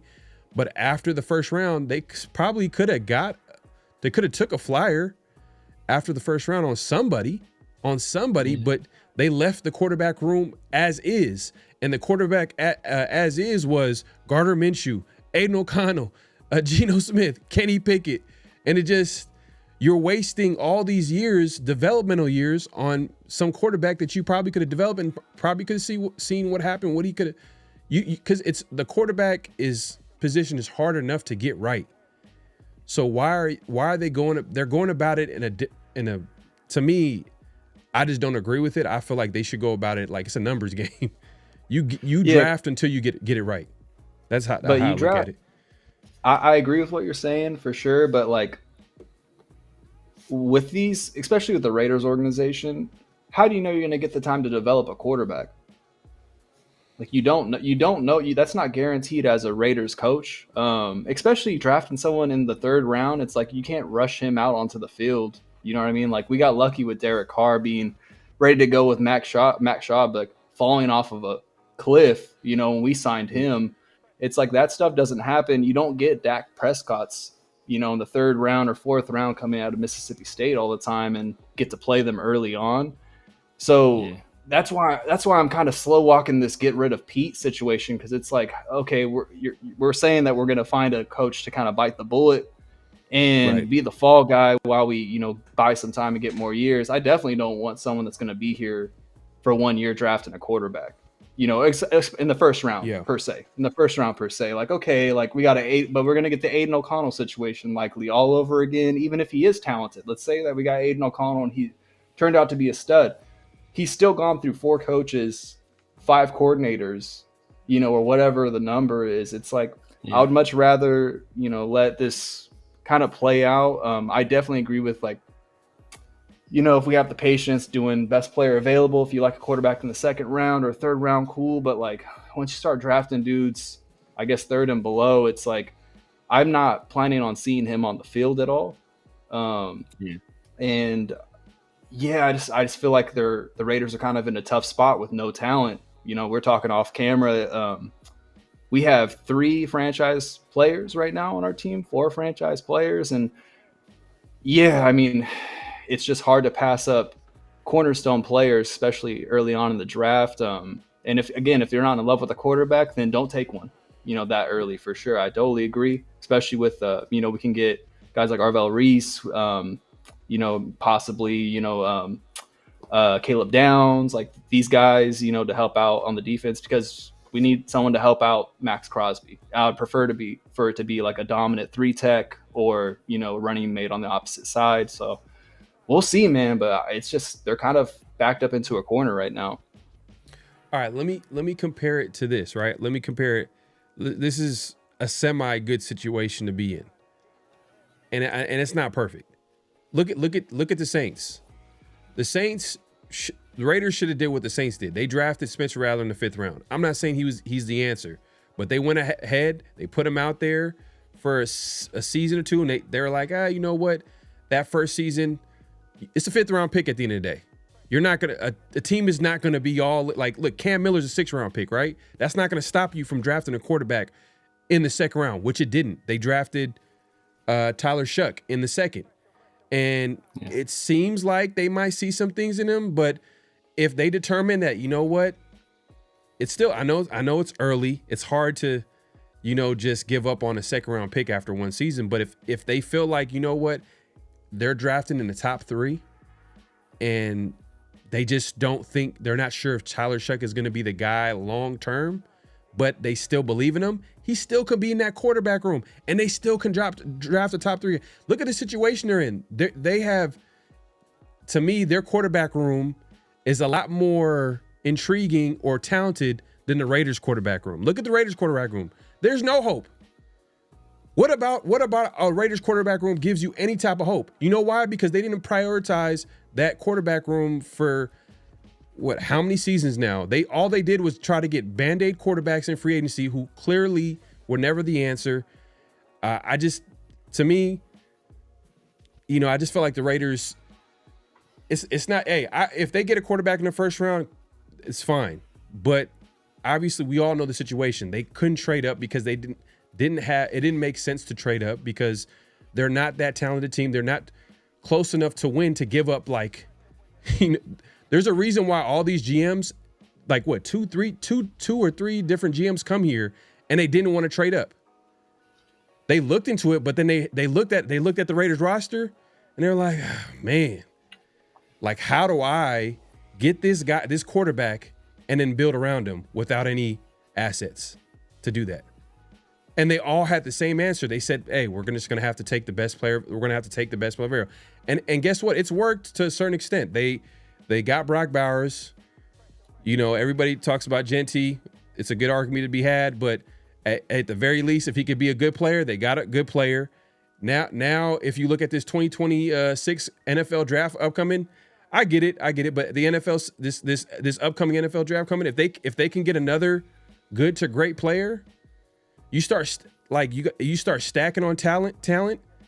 And then you can, at some point, draft a quarterback like in the 2nd round, 3rd round. I have no problem with that strategy. But if they're like in the top 3, if they're picking in the top 3, which I'm not 100% confident that they will, because if you paid attention to the Raiders these last few years, they always do something to mess it up. And guess who's going to be the main culprit of that this season? His name rhymes with compete. That's going to be the main reason why they don't get to that top 3 spot. Or it might be the main reasons why they get to that top 3 spot is because of him. But my point is, it's not a guarantee. And if they do get in that spot, then okay, all right, I'm not going to be mad at if a quarterback's on the board and they draft him. I'm not going to be mad at that, because then that means that they'll be getting a top 2 prospect at that position. But if we don't, I'm okay with best player available, and then maybe trading back into the first and getting a quarterback, or getting a quarterback in the second or even third round. I'm not mad at it. It's just don't forget about the position after the first. Don't forget about it. And that's the problem. The Raiders forget about it just because, we can't get our quarterback. That's it. There's other prospects at that position. There's other players that you can develop. But for whatever reason, they don't want to take that risk. They don't want to take that. Every regime that's been here, which is crazy to say every regime, but the last 5 years we've had, last 3 years, we had like Dave Ziegler, Mike Mayock, man, it feels like it happened all in a short time span, but they haven't been able to go after a quarterback after the first round.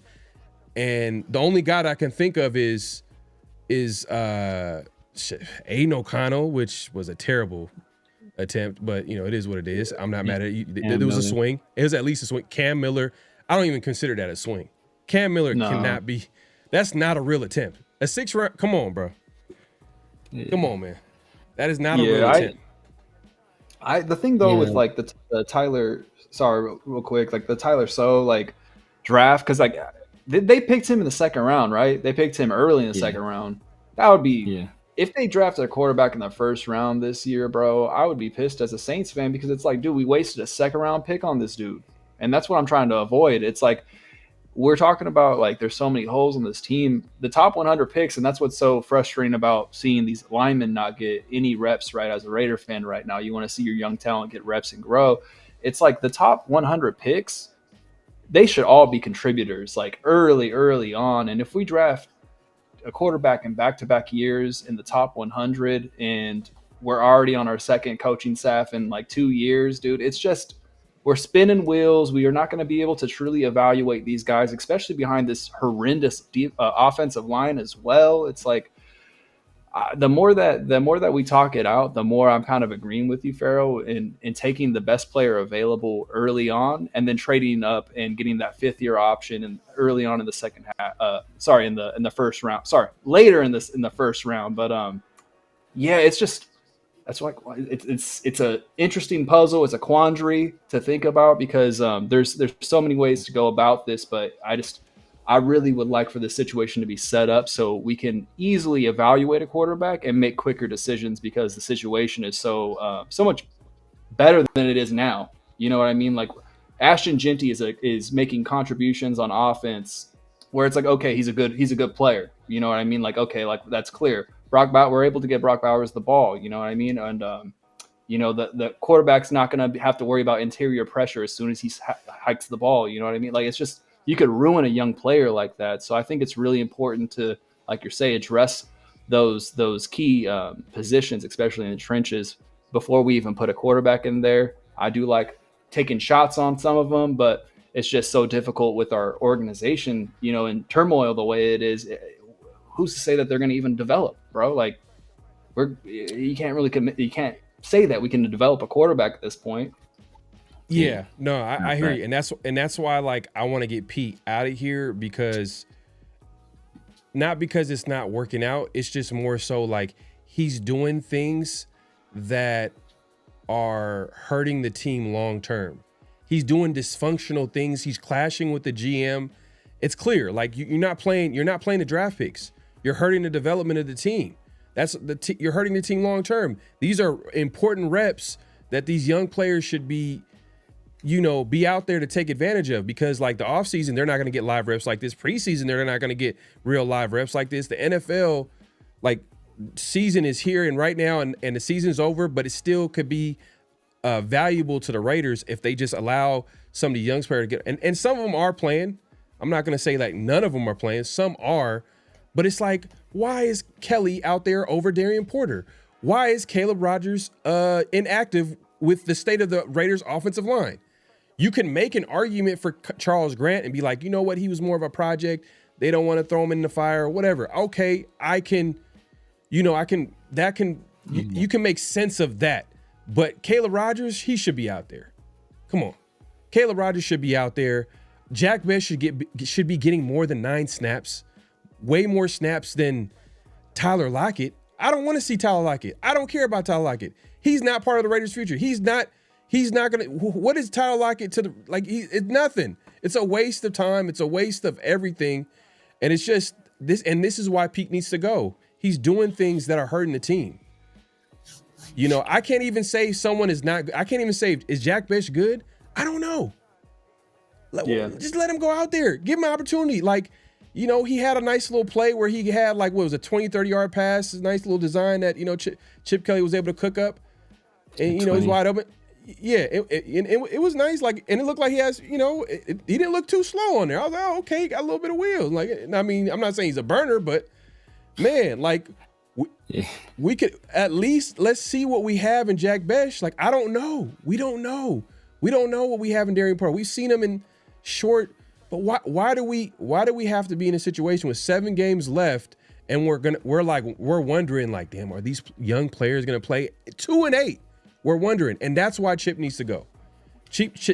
I'm not Chip, but Pete Carroll. Pete has to go. He's going. Everybody's going. Yeah, everybody's going. But that's why I feel like Pete needs to go. And I understand, you don't like I don't like it either. I don't like saying that we need to fire a coach every year. I understand. It's not about sometimes a season. If Pete was all in on development, all in on the rebuild, he was understanding on developing this team, where this team is at, and actually being honest, I don't have no problem if he stayed. Okay. Because someone's going to have to take the bullet for this first phase of this rebuild. Because I'm going to let y'all know, man, hey, there's a good chance, it's going to be ugly next season. You know what I mean? In some ways. But then we're going to see some flashes of hopefully some of these young players that are continuing to develop, and then another good draft, another good offseason, hopefully. You know what I mean? Hopefully that's what we see. But when it's that first phase, think first phase, think Dennis Allen, Reggie McKenzie. Not as bad. Reggie McKenzie came into tough situation. Yeah. Tough situation with no first, second round pick, no cap space, all those bad Al Davis contracts and whatnot.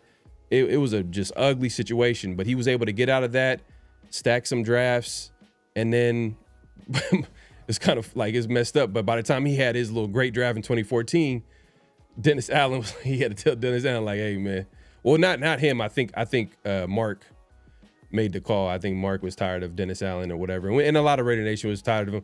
But my point is that at the end of the day, we all understand this is a talent driven league. We're being honest. Even for Pete, there's an argument to be had for Pete and his coaching staff. The Raiders are not that talented. I'm just arguing, and I think you guys, I would say, would probably agree with this. It's just the other stuff that we don't agree with. This is where you're hurting the team long term. It's okay, are you all in on a rebuild? Probably not. You're 75 years old. Okay, I understand. You got to go. You got to go. You got to go, man. Yeah. It's really that simple. See, the thing here is that, because it's this is why we're so effed, is because obviously we had Josh McDaniels. We fired him after a year and a half. We had Antonio Pierce. We fired him after a year and a half, but only 1 year of him being the guy. Now we got Pete Carroll, and we're looking to fire him after a year. And then we wanted to hire another guy to be the fall guy to get to the next guy. You feel me? So it's exactly. You feel me? It's you can't operate like that, bro. What low key needs to happen is look, Spytek and Tom Brady are the guys that are supposed to be the leaders of this organization. Right. They need to put their foot down and Pete Carroll, you're the coach, but this is how things are going to happen. We're taking this from you. We're taking this control from you, taking that control from you. And if you don't like it, you're free to leave. You're free to walk away. You can work in the job under these parameters, or you're free to leave. And that's how it has to happen. That's how it has to happen, because we can't. Because if we, and and look, who knows what happens. If Pete Carroll could throw it, he could at that point understand, like, look, I was trash this past year, doing everything my way and playing around with the lineups and getting involved with the offense and hiring my kids that don't know what they're doing and, changing game plans and playing favorites like that. I tried that and it didn't work. And now these people are putting restrictions on me. Like, we let you do it your way. You tried to do it the Seattle way and you figured out, hey, guess what? It's 2025. Like, you tried to, this ain't flip phone era no more, bro. People got smartphones now. Like, it's like, this don't work no more. So you need to update your strategy. And now we're about to be more involved because this is a wave of the future. And so you can work under these terms or you can leave, And at that point, if he leaves, that gives you at least some kind of grace potentially with other coaches. Like, look, we tried to make it work with Pete. We gave him full autonomy. It didn't work. So we had to change some things, reorganize it. He chose to walk away from the situation. It wasn't a decision we wanted to make, but that was his choice. And we love him and respect him. And he's a great coach. And we give him his flowers. Cool. And then you move on. But like, if you go out there and fire another coach just to hire another coach and expecting to fire him once you get things right, like, bro, you're gonna be in a bad spot, man. So that's what makes everything we've done, like everything you've done previously or everything we've done previously as an organization is keeping us from doing low key what we need to do now. It's almost like of the three coaches, in my opinion, Pete is by far the most deserved, or not even the three. Well, yeah, the two. The last two, right? Of Josh McDaniels and Antonio Pierce. Pete is the most deserving of being fired, in my opinion. Like, he's the most deserving of being fired, just from an expectation standpoint. Everything else, all the promises that were made, like, we've seen like no semblance of either side of the ball be any good. The nepotism, the playing favorites, all that stuff, right? Like, he's the most deserving of being fired. But sometimes your circumstances dictate what else happens, right? Like was Cleveland Farrell was he worthy of the fourth pick? No, but it's like, you almost, like, who else are you going to take, right? So is Pete Carroll, is he worthy of being kept? No, but it's like, our decisions in the past have now put us in a position where we're in a tough spot. So do we take this risk, or do we try to go a safer route? And like, either way, we could be in a bad situation. I hear you. You're trying to salvage a situation, but there's something to not trusting an old guy with nothing to lose. Like, you ever meet like some old guys that don't care at all? Like, they don't care at all. And I think Pete, he don't care at all. Like, I'm telling you, like, he's the type of person, and you called it out early on, like, Pete be lying. He lies. He lied this week. Yeah. We caught him in another lie, not a direct lie, but like insulting our intelligence lie. Meaning that, like, when he said something about like Meredith, and when they asked him about like Meredith, what made you change Meredith from center to guard? Oh, he was a pretty good guard last year. And I was like, huh? Yeah. You know what I mean? And we're laughing about that. Like, hold up, you thought Meredith was a good guard last year, and you changed JPJ from center to guard, and everybody had that. Look, you know what? I get you. I think you're trying to like salve the situation and give him an ultimatum, but he's the type to be like, oh, okay, yeah, sure. And then when it come down to it, it's gonna be some type of dysfunctional. Look, once you've identified something, he's not gonna change. It's gonna be something dysfunctional happening.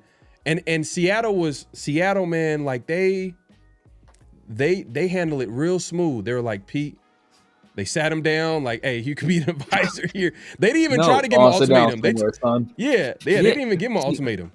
But that's why I think it's the opposite. I think it's like, it's almost like, I don't know if you guys watched the show The Boys, right? Like, you watched the show The Boys, where how were they able to, and like, it's not the exact comparison because Pete is not some all-powerful person, but how did they control Homelander in the beginning, right? Homelander was extremely egotistical. He cared so much about his image and his public perception. And that's Pete Carroll. And what will the Raiders do? Oh, they'll send Vinny Bonsignor out there hit piece after hit piece. You see, Vinny Bonsignore already started. He already got the car warmed up, bro. Pete do not want to. Pete got a sweet gig selling reverse mortgages lined up after his career's over. He ain't trying to lose that. Like, bro, you feel me? He cares about his public perception and his image. And he does not want to go down in history as some stubborn old man that, hey, you know what, it was all a facade and a fraud. And, you know, he basically ruined the Raiders, or not ruined the Raiders, but he got to the Raiders. He was acting crazy because, like, the Raiders will send they would. We've seen what they've done to players. Like, they will send hit pieces after you, and they'll write a hit piece on you in a second. We've already seen it start to happen. We've already seen it start. We've already seen it we've already seen it. Like, the entire Raider Nation thinks that Josh McDaniels wanted Bryce Young over CJ Stroud because some source says that was the case. When Josh McDaniels doesn't like running quarterbacks. They told Derek Carr not to run, but he wanted to take Bryce Young, the running guy, over the pocket. But everybody believed that because that's what they wanted to believe. So if we think that Pete Carroll was some crazy dude doing crazy stuff, we'll believe that, and that will be the narrative. And I'm sure he doesn't want to walk away from a Hall of Fame career with that kind of taint on his legacy. Yeah. I mean, that's why I could see him retiring after this year. But I don't know. I don't think they could fire him, dude. Like, I just don't. I don't know if that's just something that Tom Brady wants to do with his first coaching hire. Go directly through a one and done immediately. That's insane. Like, because it's a show. What it shows people is nothing has changed.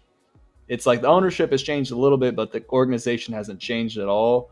I think the Raiders would prove a lot by letting Pete Carroll coach another year. I know it's tough, but dog, if we're already talking about having someone lined up after Pete Carroll just to give him a year and then fire him, let this man coach one more year and build up your foundation, make the place more attractive, and then get your coach, or have his ass sit down after year one.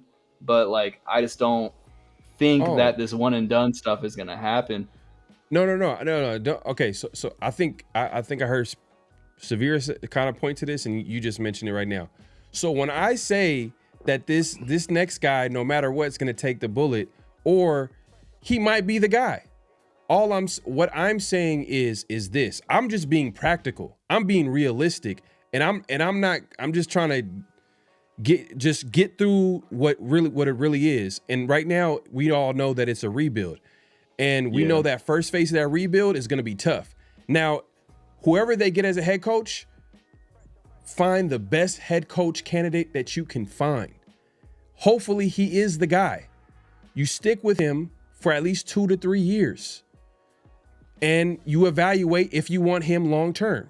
You want, if he's the guy, if he shows something, because it's going to be tough, because you're going to be building out the talent. Hopefully, he shows something, meaning that they show some type of growth, and he's building a team, and they see some potential in him, and he could be the head coach of the future. But my point is that, like, the reality is that they're not going to get the pick of the litter when it comes to head coaching candidates if they move on from Pete. Meaning that I'm sure, and Tom Brady already made it known by his the guy that he wanted the most. Everybody wanted him, and a lot of these owners want an offensive-minded coach, which the Raiders right now, it's going to be hard to get that. But what they can get is probably get one of these defensive-minded coaches, and you can and try to get the best one that you can, and the Raiders can go ahead and do that, which they thought they got that in Pete Carroll, but that's a whole different conversation. It was a terrible hire, but what I'm saying is go get a young guy and get a young defensive-minded coach, pair him up. This is this is probably the most important hire for a defensive-minded coach, is that offensive coordinator spot. So I'm sure that's probably going to be in the interview process to identify who they want as a head coach. Who's going to be your offensive coordinator? Who you identified as the guy, like, and they can work together to get that right. And then you get that right, and then you draft your guy. You draft your quarterback that you guys want to draft in the first round or whatever, second round, or whatever the case may be, however way they get that quarterback. And for 2 to 3 years, he's going to be in that system. And if he's not the guy after 2 to 3 years, then you replace him. That should be the process with a lot of these coaches. It should be a 2 to 3 year and then evaluate. That's how it should be. But the Raiders have been just firing coaches after 1 year, a year and a half, which has been terrible. I get it. But with this Pete Carroll situation, it's just all bad, bro. Like, it's just too risky. It's just, he's already messing up like the development of this team with some of these young players. Like, and it's clear that we can look at it and say it's a rebuild. The front office can say that it's a rebuild based off their moves and actions, because look at what Spytek did in his first offseason. Did he make any type of real investments? Like, did he sign any? He didn't do none of that. A guy that wants to win now is going to be signing contracts to, he's going to be signing players to big contracts. He didn't do none of that. And I think the only move that you could probably say is trade for Geno for a 3rd round pick. But come on, man, that was a Pete Carroll. Like, get your guy, get your quarterback type of move. They needed someone back there. Genty. Signing Lockett. I don't know. I feel like even Amari Cooper. Amari Cooper, that was, bro, Amari literally said in the presser that Pete was texting him all off season. Not Spytek, Pete. Come on, man. Yeah. Come on, man. Hey, just get this guy out the building, bro. Get him out of the building. I mean, I know we're about to move on to game picks, but to piggyback off what Matt was saying, if we fire Pete, it is going to be looked upon by everybody in the football world as same old Raiders. And there is a song, and the old heads in the chat that they will appreciate this. It's a song from The Who. Ironically, the song is called "Won't Get Fooled Again," and one of the famous lines from that song is "Say hello to the new boss, same as the old boss," and that's what it'll be with the Raiders. I mean, they're already saying that, man. Like, they're already saying it. The Raiders' reputation is already out there. The Raiders' reputation is already stained. It's already out there. They're already saying the same old Raiders. You know why they're saying the same old Raiders? Because we're getting blown out, beaten up. It's just, look at the season. Look at the way this team is, the product that we see on the football field. They already have a view on the team. So at this point, the Raiders need to focus on getting it right. Get it right. Just put a young guy in there and just put him out there for like 2 to 3 years and see what happens. That's all I'm saying. Like, Pete getting Pete put themselves in a corner, and we I think we can agree on that. Getting Pete put himself in a corner, meaning that, like, if he didn't win the way he wanted to win, if he didn't get it done the way he went, like, we're figuring out that it has to be done Pete's way. And a lot of these moves, a lot of these things are connected to Pete Carroll. That's all I'm saying. We should just cut ties, but we could keep going on this Pete Carroll. I'm done. It's over. The Pete Carroll, I hope I'm trying to get with y'all and say, like, hey, hopefully he comes back. But if you're clashing with the GM and you're not, bro, you're messing up the team, bro. You're messing up the team. Yeah. We got 7 weeks left. I'm curious to see how this plays out. Like, as far as like being 2-8, dog, it's like, it's over. It's over. It's over, bro. Like, it's done. But like, the thing is, I'm not gonna be out here like saying like we're losing because Pete Carroll. Dude, there's no talent on this team. Right. There's no talent on this team, dog. Like, it doesn't matter who the head coach is. If there's no talent on a team in the NFL, dude, the NFL is all about talent. Like, obviously you need to have very special people orchestrating an offense and a defense, people that we were talking about, pre-show, right? Like, you need people that are able to scheme every single week. But like, if you don't have the Jimmys and Joes, then it's not going to work at all. And that's why I don't mind him staying around, dude. Like, let him be around this. But like, I agree with you. He needs to talk. The front office needs to straighten this out and be like, yo, like, we're focusing on developing our young guys. If you are not going to be a part of that, we want volunteers, not hostages, right? Mike Tomlin. Then sit your ass down. You're retiring. But like that, I can't imagine that the Raiders this offseason, but especially with the amount of people that they didn't re-sign and the people that they went in free agency and signed, I doubt that they didn't have a conversation that this was going to be a year where we're going to play our young guys, we're going to build, through the draft, and we're going to develop, because that's your calling card. That was Pete Carroll's calling card: draft, develop. And it's just, I don't believe that this dude is like just so anti that. I know he's trying to win for sure, but it's like, damn, dog, if you're not, if we're 2-8 and this week I don't see Caleb Rogers active, at least, you know what I mean, Jack Besh getting more than 8 snaps, you know what I mean, like if I don't see that, then I told you I'm slow walking to fire Pete Carroll, but like there's still 7 weeks left. Look, Severe said last week, or a couple weeks ago, he was talking about Spytek. He was talking about he said Spytek need to grow a pair or something to that effect and stand up to Pete. And and he was making a point. I understood what he was trying to say, but I kind of pushed back and said, nah, they should have established what it really was. But now that I think about it, Pete is going to be Pete. Pete's always been in charge everywhere he's went. He's always been in charge. Them John Schneider, Seattle Seahawks, Pete had the final say on the roster. He had to be kicked out so John Schneider could run the team. Meaning they had to tell him hey, it's time so John Schneider can finally run the team, because all those years it was Pete Carroll. And to Severe's point, the reason why I brought that up is that there are some people you can talk to, you can sit them down, hey man, this is what we're trying to do. But there's some people you just got to accept them for who they are. Yeah, and a 75-year-old head coach, he is who he is, bro. You let it go. Just if there's one thing that 70-year-olds understand or they have an affinity for, and it's things from their past, right? They love the old TV shows. They love the old clothes. They love old technology, old cars. You know what I do if I'm Mark Davis and I'm Tom Brady and I'm John Spytek?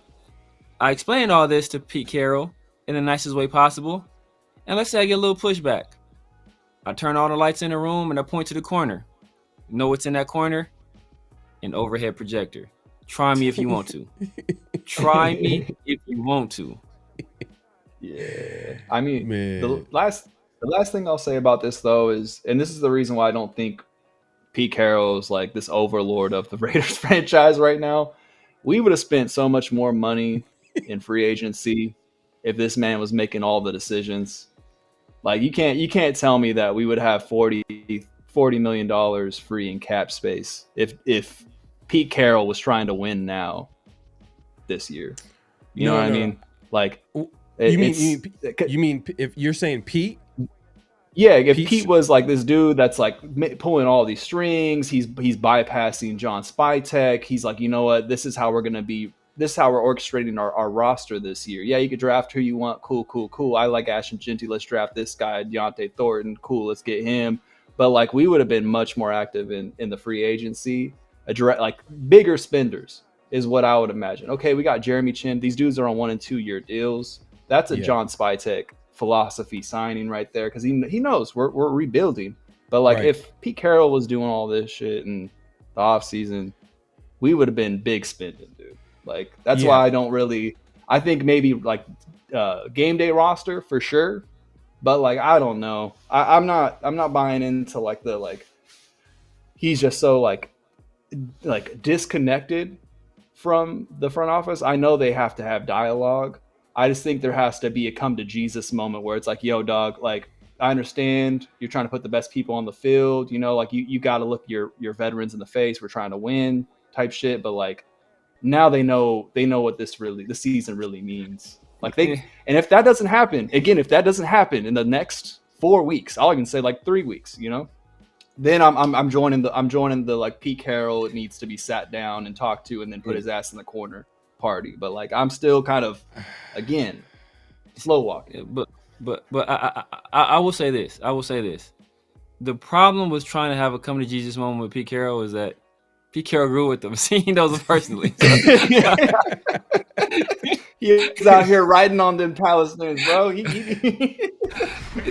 had his rock. He's rock and chisel in hand, dog. He was out here taking notes. Man, yeah, man. I see your point about Spytek, and yeah, like I think Spytek did play a hand in some of the in the offseason for sure. Like I pretty much alluded to it when I was saying, like, look at how the Raiders approached the offseason. Like their moves didn't tell you that they were all in on winning it in 2025. But what I think that Pete Carroll thought he could win regardless. I thought he was confident. He was so like, hey, I could win with this roster, because that's all he was saying. That's all he was talking about. Every chance he could get, every time there was an opportunity to talk about winning now and winning 10 games, 9 games, you know, he said it.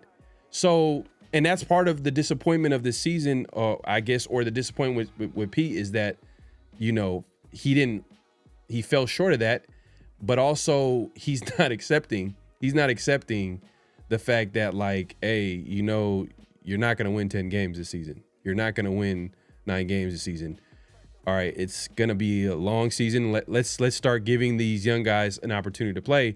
And he's pushing back. And that right there is like a little bit like, okay, now you need to go. Now you messing with people. Yeah. Now you messing with the Raiders' future. Now you're messing it up. Like, what are you doing? Like, you're not, what is the purpose of signing Tyler Lockett?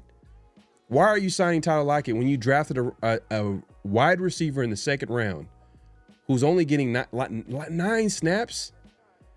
We can go on and on, man. There's some super chat. Let me go ahead and address these super chats real quick, man. We could talk about how bad this situation is, but, you know, it is what it is. Space Beast in the building, man. He says, does Marcus want to keep Pete? Just talking to him, it doesn't sound like it's a possibility he comes back, but I don't think he... I don't think he wants him back. Marcus thought it was a possibility he comes back. I don't know if he wants him back, but he thought there was a possibility he comes back. Yeah. Yeah. And to Mitt's point, there's 7 games left. So maybe Pete just like, okay, well, let me do what you guys say. And then he comes back a second year and then he does the same shit. But, you know, that's a whole different conversation. We're not going to talk about that no more. All right, LS in the building, man. Appreciate the super chat. Let me give y'all, man, show y'all love, man. That's for Space Beast.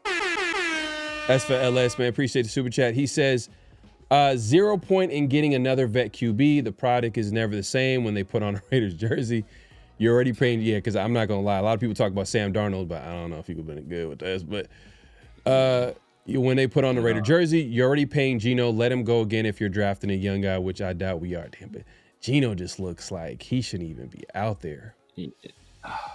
Like, that's all out reloaded, you know, as a starter next year. Yeah, man. I don't think anybody would have him starting in the NFL right now. Like, he needs to go back to the bench, if you ask me. But, you know, it is what it is. Space Beast again with the super chat, my guy. He says 2025, we all become Josh Dubois. Hey, man. No dead ass, man. Hey, look, I'm just being honest. I don't care. I don't care about hurting feelings. Like, it is what it is. Like, this shit it's been way too long. The Raiders have been trash for way too long. Like, we're not gonna sit here and be like, oh, well, you know, maybe next time. And oh, you know what? Maybe he meant well. Like, nah, you're not good. You didn't do your job. It is what it is. Let's get someone in the building that's qualified. And I'm not saying that should be the talking point to every coach that comes in the building. I just want the Raiders to be run like a normal organization. Like, do things the right way. Take the long road, not the shortcut. Like, let's not. Man, it's just I'm just tired of the Raiders not being a normal run franchise, and that's why like I'm made clear that if we move on from Pete, to give that coach a good amount of time in order for him to at least show you something.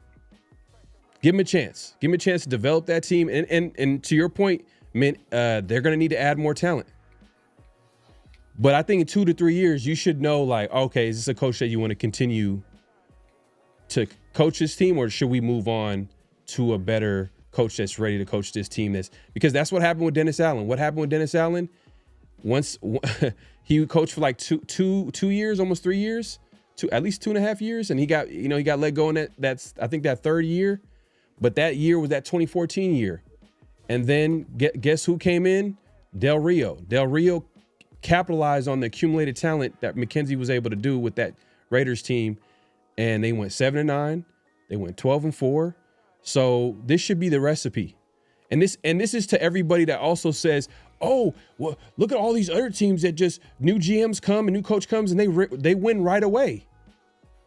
It's just there's no like look at realistic, the Commanders, dude. Yeah, there's no realistic outlook on. Well, Commanders had Jaden Daniels. Do we have Jaden Daniels? No. Well, no, I'm saying to prove your point, they had a great season last year, but it wasn't sustainable. They're the oldest roster in football, and they fell off a cliff this year. You know what I mean? Like we want to build this thing so we have success for years. We can't go the quick fix route. But go ahead, bro. Continue. Yeah, exactly. You get where I'm going with this, man. So that's what it is, man. Hey, Space Beast, once again, appreciate the super chat. LS, shout out to you again. Space Beast again with another super chat. Hey, man, I'd rather drop coin and Pharaoh and Severe than was it Raiders than the Raiders? The Raiders, yeah. Hey, man, I feel you, man. Appreciate you, man. Hell yeah, man. Money well spent for sure, man. Money well spent. For sure. Hey, we got LS with another super chase. Says, I'm willing to give Geno another chance with a better O-line and new coach staff. We cut ties after next season. Hopefully inject our year 2 QB. Talking about so draft guy this year, Geno's the bridge, and then we get rid of him after next year. See, LS is a nice guy. He's a nice guy, man. He's giving Geno another chance. Well, hey, look, if you're getting Geno another chance, then Pete's coming back. I can see Pete could come back to that. But I don't know if a new regime is gonna be like, new regime is gonna be looking at Geno like, no, get this dude out of my face. But it is what it is, man. I feel you. Because I think after next season, the Raiders don't owe him a dime. They can cut him and not owe him anything. So that's one of the pluses of keeping him one more season. If they get rid of him after this season, there's $18 million in dead cap, which is doable, to be honest with you, for a quarterback. Yeah. That's pretty doable. So it's really on the Raiders on how they want to go about it. And the new bit like 40. You said it again? So Denver a bit like 40. With Russ. You said, oh yeah. Russell Wilson, that contract was terrible. They were paying him to leave. They were literally paying him to leave. Like Russell took a minimum because he knew he was getting paid like 20 or 30 million that year from the Denver Broncos. That was crazy. 38 from Denver. Two from Steelers. Two from the Steelers. 38 or something from Denver. Yeah. But hey, man, let's get to the NFL picks. Let's look at the results from last weekend. Severe went 8-6. That's where I'm at, bro. That's just I'm permanently stuck at 8-6, bro. I went 9-5 and Mint Beast, man. He had a really good weekend. He finished 11-3. Did his thing. Oh wow! Yeah, I didn't even know that. Damn. Yeah. You went 11-3, bro. Let's look at the. You don't got me and Mint mixed up. I think you might have me and Mint mixed up, bro. I think you might have me and Mint mixed up. You were super aggressive. You're super aggressive. Like I feel you got to be. Like I got to start. I'm gonna have to turn up the heat. Some of my picks, but I think this is right here. This is the season, the overall season record right now. No, this is not this overall season record. This is the overall season record, right? All right, here we go. All right. So we got myself at 93, 59-1, Severe 90, 62-1, and Mint, man, got the lead. Got a nice little cushion right there. 103, 49-1. Doing his thing. And LS, I seen your comment early on. Had me dying. Let me see if I could pull it up. about your weekend. Let me see. I seen it when we were talking. Damn, let's see if I can find it. It was hilarious. He's all like, the real news here is, because did you go 14-1? He went 14-1. Yeah, I think. Yeah, I seen that. I was just cracking up. Oh man, the comments. Hey man, hey everybody in chat, man. Appreciate you coming through. If you haven't already, make sure to clock in. So all we ask, hit that like button, hit that subscribe button, hit that notification bell. We're going live on both our channels. So if you haven't hit the like button, if you haven't clocked in, as we like to say, make sure to do that. And obviously subscribe to both channels. Your first time viewing us. Brennan says, don't even say the name down here. Car is a favor. You're welcome. I guess it's from earlier. Move up to 4 to get the Mendoza. Nah, I ain't moving up to nothing. If he's on the board, then if they take him, it is what it is. But hell nah. Unless it's like, if they move up and it's like a 4th or 5th or something like that, I'm like, kind of like how when Minnesota went up 1 spot to go, get like McCarthy, you know what I mean? Just that's an example. But if they got to move up and they give up 2-3 first-round picks, oh my God. Oh, that'd be so ugly.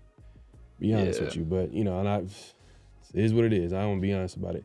All right, let's get to it, man. Let's get to the NFL picks. So that's the update. Let's get to the picks for this week. Go ahead and set it up here.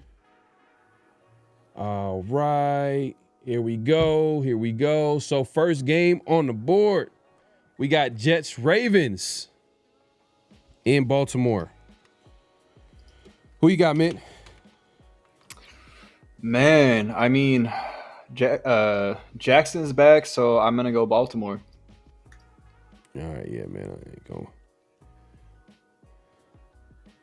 I'm just gonna pick wherever Mint picks.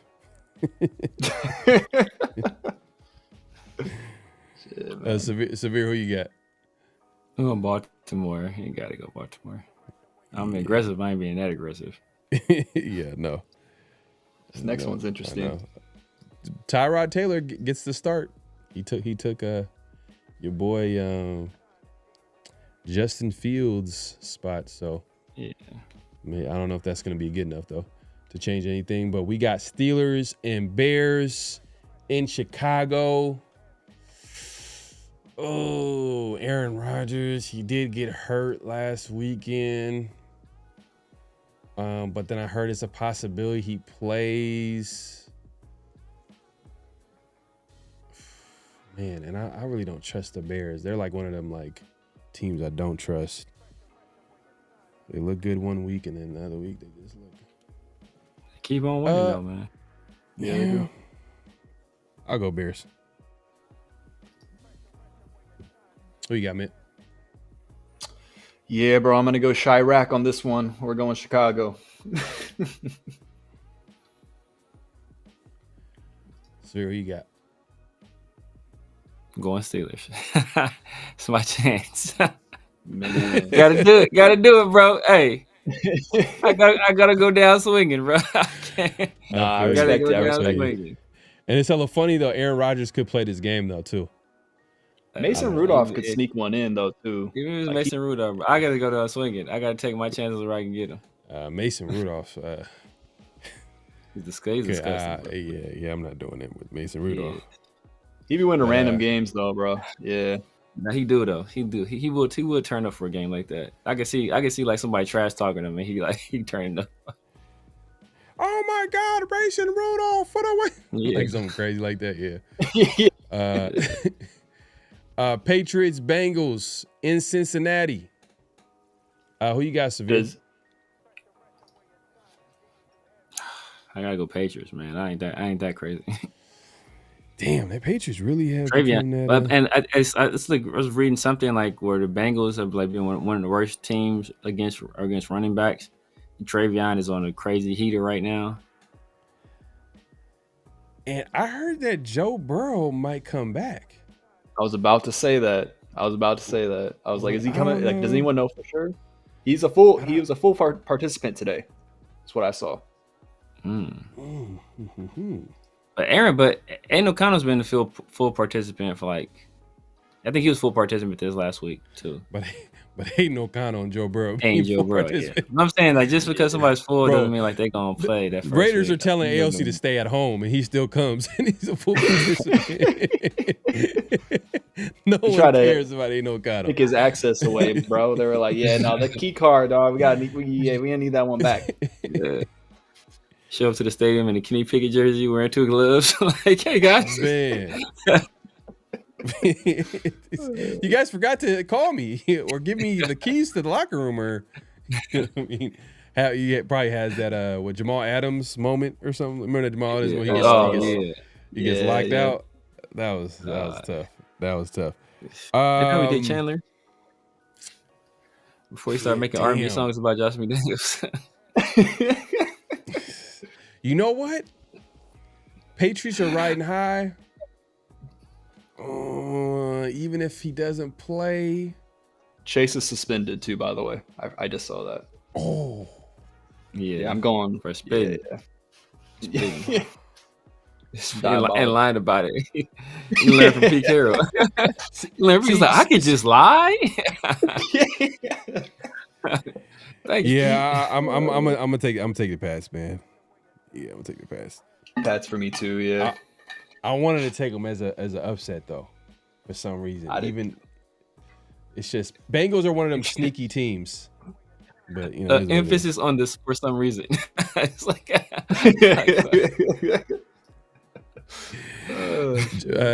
AKA Joe Burrow. But Mint, who you got? You got Pats? Yeah, I got the Pats. Yeah. All right, Pats all the way around. LS says, I'll be nervous if I was AOC, Pete's already tried to take out Severe in the park car.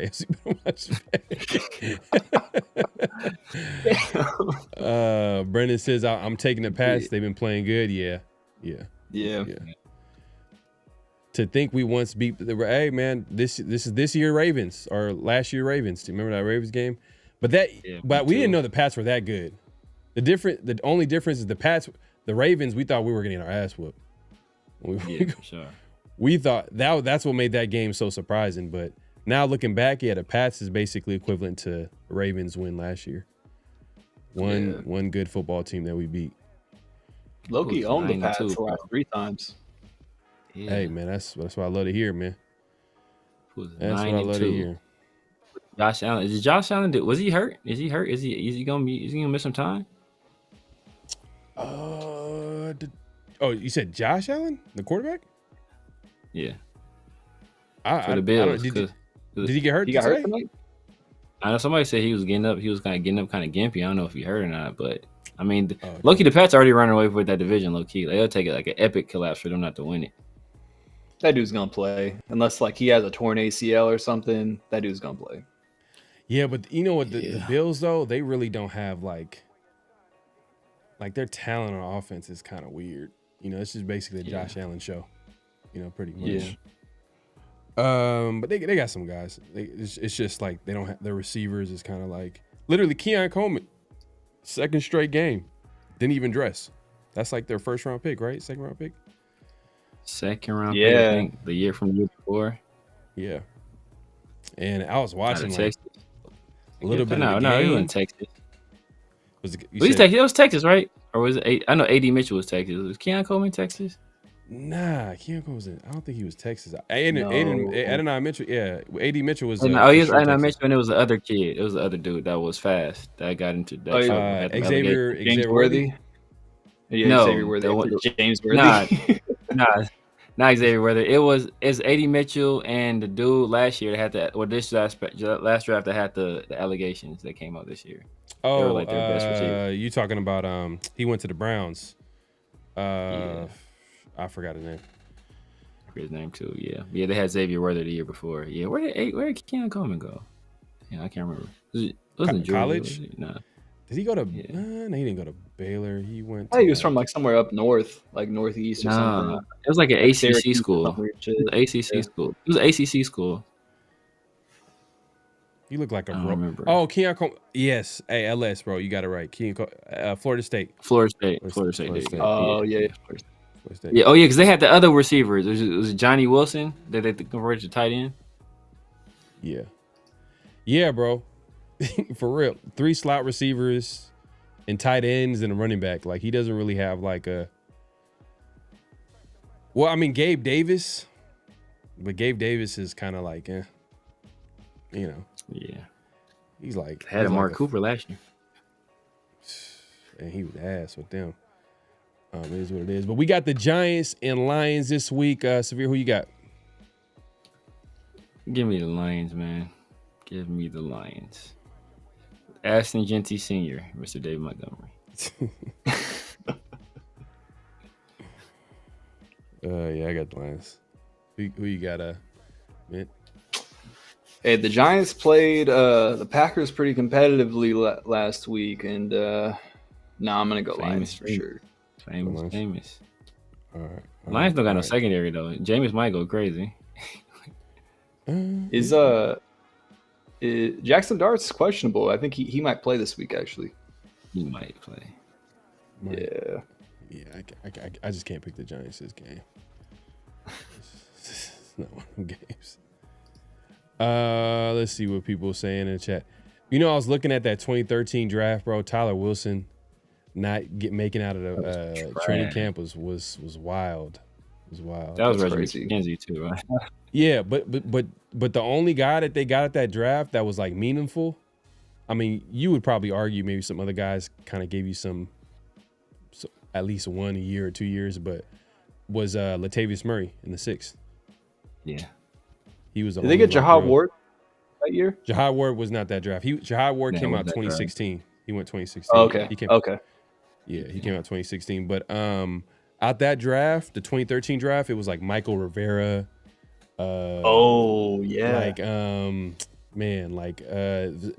Hayden was the first round pick. Menelik Watson was the second round pick. You know, so it was just Menelik Watson could have been nice, bro.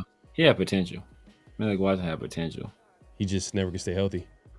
Exactly. Yeah, but it was just like, it was what it was. But hey, they got one started out of there, and then everybody else was like, it's whatever. But that 2014 draft where it was a home run, Barry Bonds. Here you go. We got Vikings Packers divisional game right here in Lambeau Field. This one, damn, Packers. I want to pick the Packers, but Packers has just kind of been disappointing. Like the way they haven't been an automatic win. Vikings, JJ McCarthy's just ass all the way until like the fourth quarter, last 2 minutes of the game.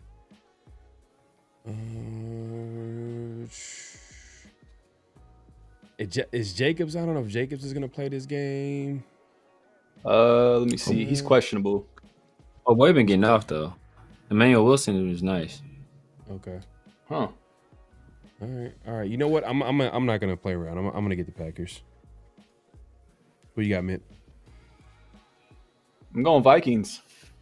I think I don't know. I don't like the way the Packers played last week. I think Vikings have been competitive for the most part every week as well. Yeah, I'm gonna go Vikings. Okay. Severe, who you got? I'm gonna go Packers, man. JJ McCarthy is trash, bro. JJ McCarthy that dude is terrible. He has no touch on his pass. He inaccurate as all get out. Just wild all over the place. Yeah. Packers do got a good defense too. They got a good defense. Yeah. Let's see what people in the chat talking about. Francis says Packers roll. SoCal says Packers. All right. Dart has been real food, but that whole doggone division, I can't stand the NFC East. Don't hit me with no single team. It's just never been my jam. Okay. Yeah.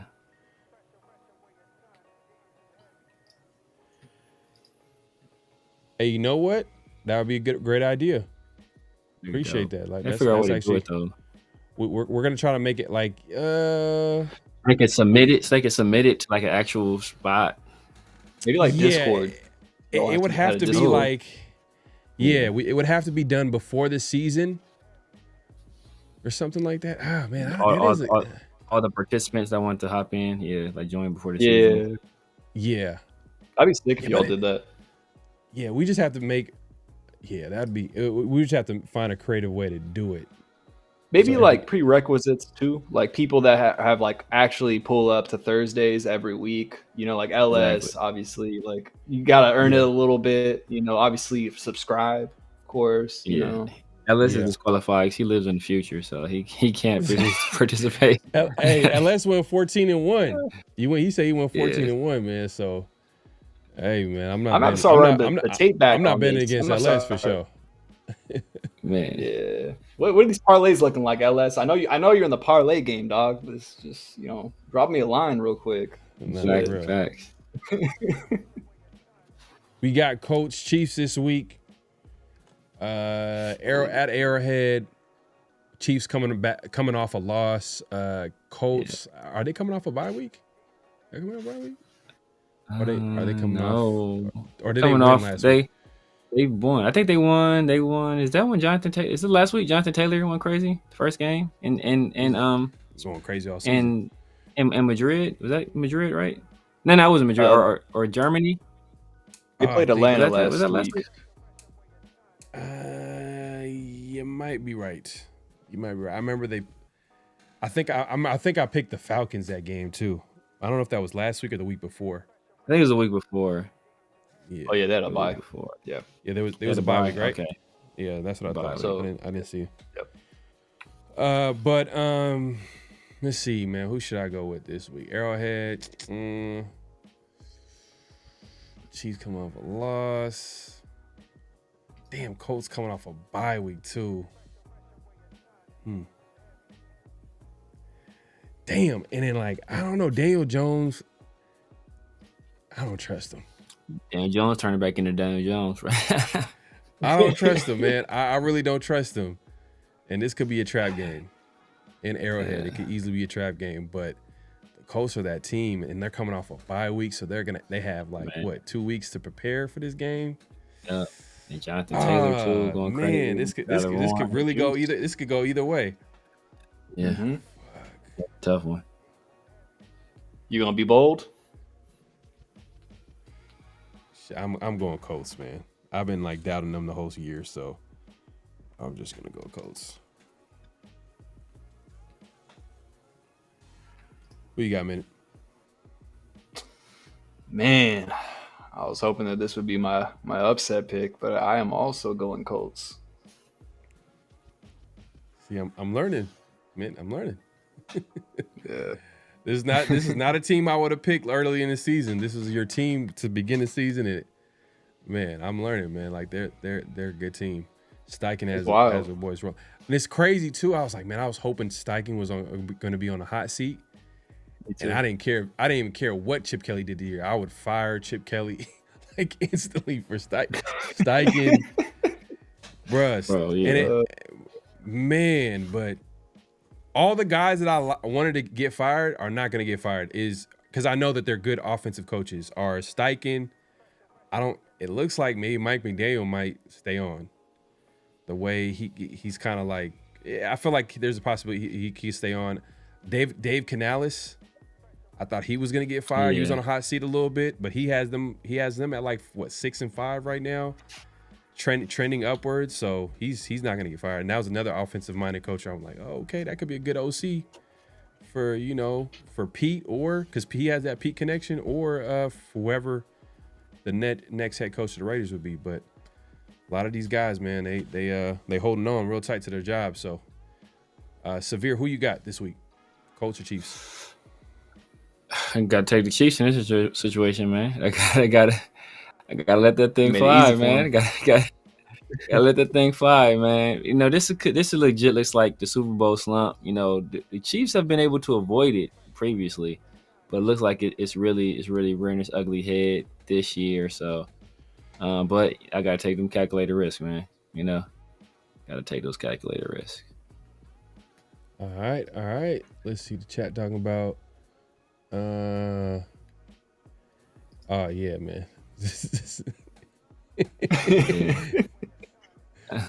I'm tired, man. I'm just tired. Pharaoh want to leave Chip on the tarmac, and I want to leave Ashton Genty at daycare, but neither one of us getting what we want.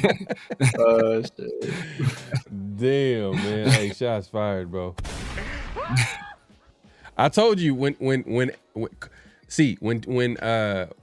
Severe compares Ashton Genty to David Montgomery or to any running back that's cool, that's okay, he's basically saying, without saying, that he's trash. But I'm not gonna say he's trash because I don't want to make it seem like I don't want to make it seem like I'm all out on him. You know what I mean? But I just want you to. He just wants to bring the expectation all the way down to David Montgomery because no one cares about David Montgomery. No one's like, wait, that don't sound right. That don't sound right. I'll put it like this. Put it like this. If I was David Montgomery, I'd be pissed that somebody was comparing me to Ashton Genty right now. Oh man, that's funny. That's funny, man. Seahawks, Titans. Severe, who you got? I gotta go Seahawks. Yes. Obviously, the upset is gonna be the Titans, but I'm looking at that one next to that 9. Oh, man. Yeah, I got the Seahawks on this one. I ain't playing around. Who you got? You can go this game for $22, dog.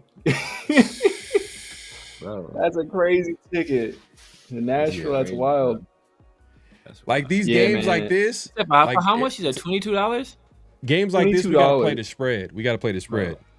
You can't even get a plate of food in California for $22, bro. No dead ass, bro. Facts. Mint, who you got? Yeah, I'm gonna go Seahawks. Seahawks. All right, here you go. That's what we got. So Ashton Genty, he's not a bust, man. Not a bust. He's not a bust. It's just an argument can be had. A good argument can be had that the Raiders shouldn't have drafted a running back at 6. But I think that argument is pretty much a wrap for that argument already, bro. But all Severe is saying the same way you feel about Tyree Wilson being drafted in the top 10 might be the same way you're feeling about Ashton Genty in 3 years. That's all he's saying. Damn, I don't want to do Ashton like that though. I think Tyree is trash. I'm not calling Genty a bet bust. I just want to put that out. I'm not calling Genty. I think Genty's gonna be a good player, but based off what the Raiders, if the Raiders can't block for him, then what was the point of drafting Ashton Genty at 6? That's the thing. But so they better make it a priority next offseason. They better. Facts. Mm-hmm. And that means coaching, and that means talent on that offensive line. Like, and to Marcus's point, where he was making a point that like he likes Genty in more of a power block, gap blocking system, that should be a priority. You got there's no reason why you should be doing the opposite. You know what I mean? Of what Genty's skill set is, because you should be trying to you should be trying to do whatever you can to see that investment through. Like, you know what I mean? Like, there should be no point in you shouldn't be doing things that a running back shouldn't be doing. Like you should you know what? Genty sucks. All right, I'm just gonna leave it at that. All right, that's what you want to hear. Genty sucks. I think that's what everybody wants to hear, man. I don't think. Nobody wants to hear that. I've been on this island damn near by myself, and now everybody's starting to come over. I've been on a whole bunch of islands by myself, starting off, in some cases, Pharaoh was on there with me, like the Pete Carroll one, obviously, but the Genty one, I was solo. I was solo on that island, and I feel like we agreed a little bit. Oh, on Genty. Oh yeah, but now people are starting to come to my side of thinking. At first it was Phil Sims, and it was like, you know what, Genty, I don't think you're that good. And Pharaoh, and then it was Ryan Clark. Yep, then it was Ryan Clark. Now it's Ocho and Shannon, and look. But Marcus, if he's balling, but I'm telling you right now, if he's balling next season, they're gonna be like, oh man, Genty looks. Oh yeah, for sure. If he's balling for the rest of his career, or for the majority of his career, or for the prime of his career, the whole narrative is gonna change. So I'm not out on Genty as being a bad player, or a bust. I just want to make that clear. I think he could be a good player. But an argument can be had is like, should have you taken a running back at 6 when you could have went maybe T-Mac, wide receiver 1, who's balling out there with Carolina, or, you know, hindsight is 2020. You know what I mean? I was saying like we should have took a tackle at 6, but you know, you could make an argument that like, all right, Membu could have been a riskier pick just because he was a late riser. Kelvin Banks, no one throughout the pre-draft process was talking about taking Banks at number 6. But he was a guy that like Todd McShay was trying to connect the dots, but we all found out that was a smoke screen. And, you know, the Raiders went ahead and they drafted Genty. But it is what it is, man. Just don't be a bust. Don't be trash. If he's trash, that's when it's like, that's what Tyree Wilson is. He's not good. You know what I mean? Like that is he's just not like, he's not like he all right. Like there are picks that are like for example, like a bust would be like a definition of bust would be Leatherwood. Like no value, nothing. Yeah. Then there's guys who are bust who like Cleveland Farrell types where they're obviously not going to live up to the hype of where they got picked, but they can be solid role players. Then there are guys who are good players. Yeah. You know what I'm saying? You know what? I think there's levels to this.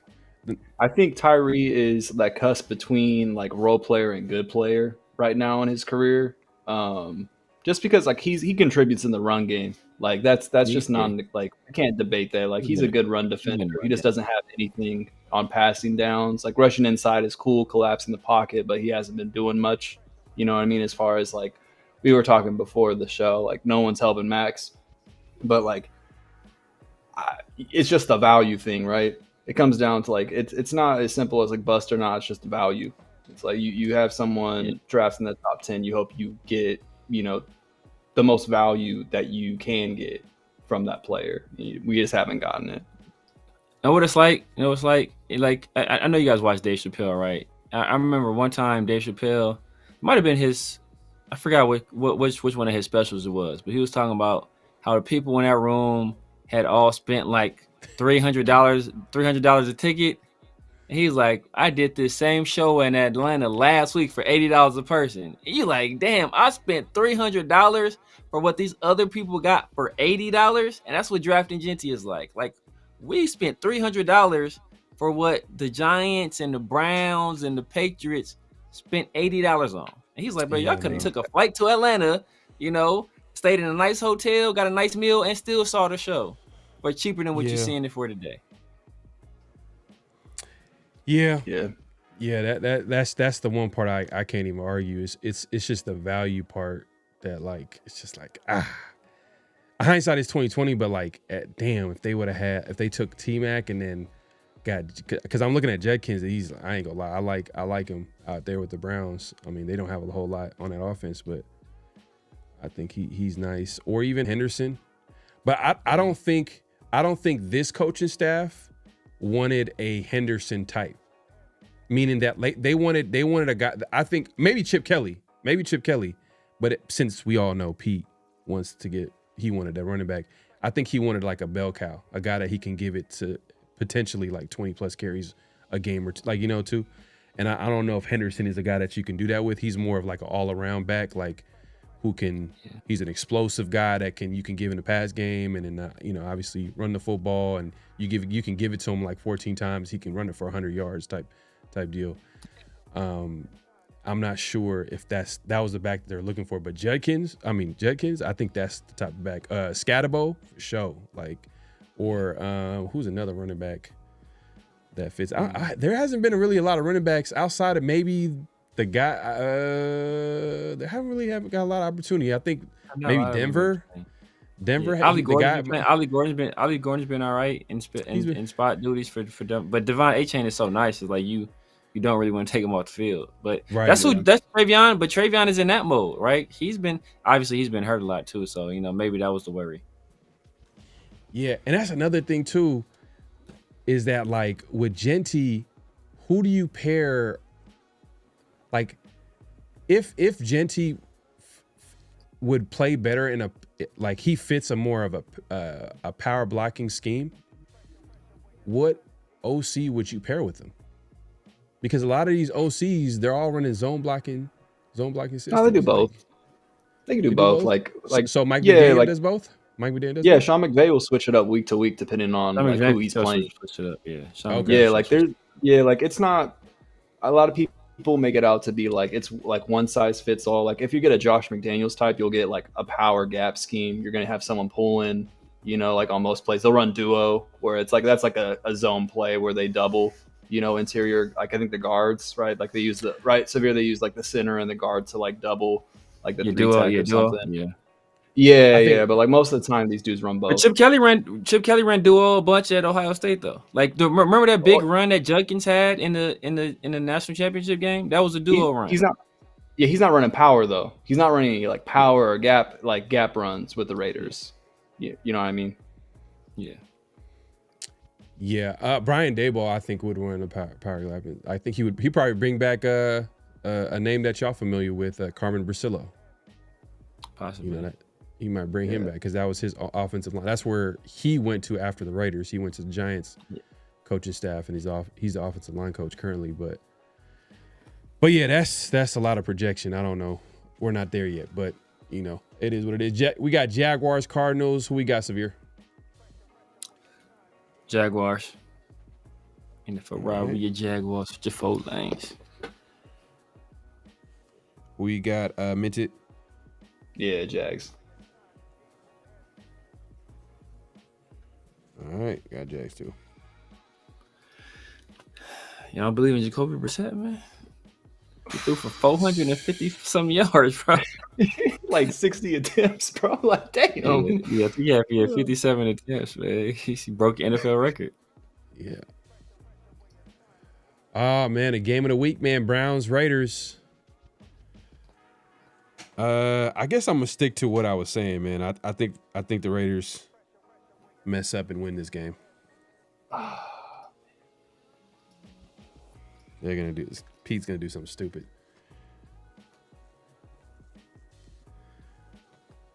Who you got, Minted? Dog, I don't.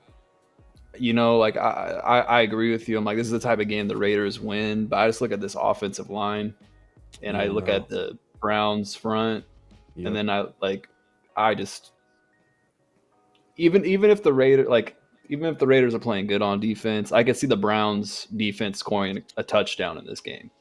Like that's how worried I am about it. So I'm gonna go Browns in this one. Are we doing a point prediction, or you want to say that to the end? Oh, yeah. Let me do mine since I picked. So I picked the Raiders. They're gonna win this game 13-10. Damn. Because it's gonna be an ugly game on both sides. Because Browns, rookie QB Bratcher Graham. Dog, I'm going 17-9. 17-9 Browns. 17-9 Browns. Okay, all right. 17-9 Browns. Severe, who you got? I got the Browns. Myles Garrett's going to have a field day. Mason Graham's going to have a field day. You got Caillou Blue Kelly versus whoever else out there. Probably Jerry Jeudy. Jerry Jeudy's going to probably have a field day. Devin White versus Harold Fannin Jr. Oh, he's going to have a field day. If we can't rush the passer, it's a wrap. So I'm going to go Browns. I'm going to go 19 to 10 Browns. I thought you were going to say 19-2. I thought you were going to say 19-2, but 19-10 sounds better. What we got here? Rumor is Carol Spytek our odds because Spytek wouldn't spend money on veteran talent. Carol wanted to win now, but Spytek wanted to rebuild the right way. Shit. Hey, Pete got to go, man. Yeah, that's what we were talking about earlier. Like, at least a younger coach can be more patient. A younger Pete Carroll would have been like, okay. Yeah. Like he would have been a part of the program, but he ain't young no more. So he know that. He's like, I ain't waiting for this. Like, I came here to win now. What are we doing? But he forgot what he said in the interview. I'll do whatever it takes. I'll culture and everything that he said in the interview went right out the window. Once he signed on the dotted line, he's like, these idiots. Exactly. they thought I was gonna be patient for a rebuild. Damn, Space Beast got us getting our teeth kicked in. What'd he say? 28-10. Golly, Space Beast. God. Damn, man. You know what it is too? It's a little bit of like, you know, I think everybody in Raider Nation wants the Raiders to lose this game. In every game this season. Yeah. So they can, you know, guarantee themselves like we got one person. What's your boy? What's your boy that was still believing like 3 weeks ago? Let's see what his belief is. You know what I'm talking about. It was in the chat. He was like, I still believe. Oh man. Man. He like knows Joseph who he is. That's like Joseph. No. That's I know who it is. It's one of our 50-50 guys, man. Every Tuesday he be coming through. He's like, "Where's the faith, guys? Where's the belief and faith?" Was it Frank Weber? Was it Frank Weber? And it was funny. I think it might have been the same week of the Denver game. And he came back in the chat. He's all like, "Yeah, man, I'm done." less than a couple of days. He came back. He's all like, "Yeah, I lost faith in this team."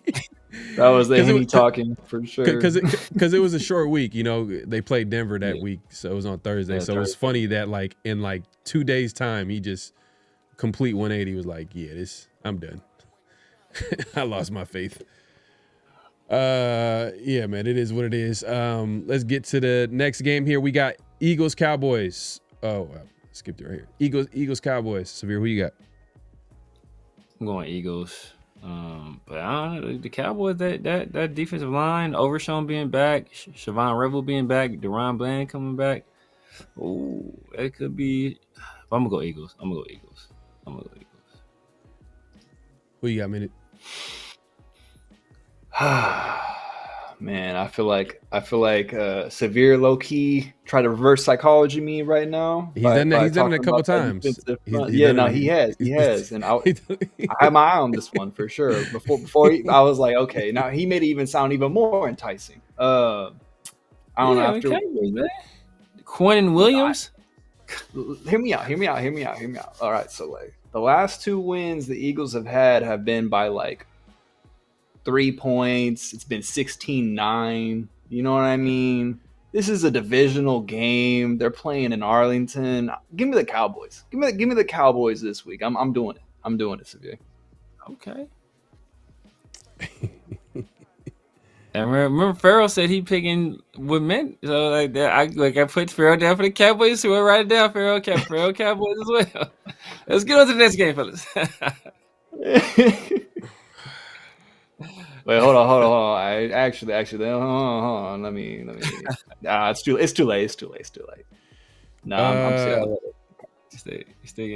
I'm gonna go Eagles, man. I gotta. The Raiders are not gonna be the barometer of how good I think the Cowboys are. They gotta prove it to me. So I'm gonna go Eagles. They were kneeling with 2 minutes left in the game, but they could have put up 40 if they wanted to. Against the Raiders offense. Against a Super Bowl. Remember, people, when I was criticizing Pete Carroll, they told me he won a Super Bowl. The Cowboys did that to a Super Bowl winning coach. You have no faith? Dakota Prescott. Dakota. It is what it is, man. We got all the overs. We got Falcons and Saints this week, divisional game. Ugly. One team, it kind of expected that they weren't going to really be that good. Another team kind of surprising that they're this bad. They at least be a little bit better, maybe closer to 500. They're 3-7 Falcons. They lost Penix for the season. He's gone. Yeah, no. But Cousins is their backup. Their expensive backup, probably the most expensive backup in the NFL. He ain't back up no more. Yeah. But the Saints got Tyler Shuck, and they kind of been playing well. Were they on a bye week last week? I know they had a win, surprising win. I feel like I was surprised that they won. They're coming off a bye. Yeah, it might have been. So before the bye, they actually had a win with Tyler Shuck starting. So that was like his first start, and they won. I think might have been against the Panthers, possibly. Might have been one of them teams. You know what's funny? The last time Atlanta played the Panthers last week and lost in overtime, and then the Saints beat the Panthers the last time they played. So both their previous opponents were the Panthers in this case. Yeah. Except, yeah, oh man, this is. You know what? Damn it! I haven't seen Cousins play this week or play this season. I don't know if I haven't seen Cousins play in a while. Look, ass to be honest with you, but yeah, like, I mean, if we're talking about like last year, but he was coming off an injury. But now, he was ass when he came in for Penix. I want to say he was ass. Saints defense is kind of underrated. He get another week to prepare, so you never know. Hey, this game got draft implications. So if Saints win this kind of drops them down too. If they win, yeah.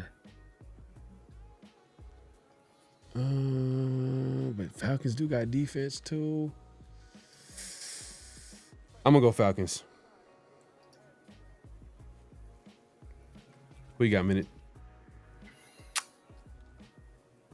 I'm gonna go Saints here.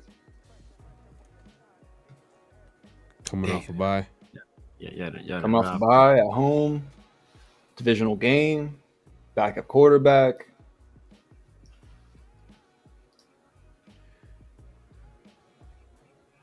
What you got, Severe? I am going to say it's tough for the Falcons because obviously Michael Penix is on IR. Drake London is hurt. I don't know if he's going to be playing. He's probably either doubtful or questionable. I don't know which one. He's doubtful. He's doubtful, so he's not playing. Most likely. But damn. I'm gonna go Falcons. All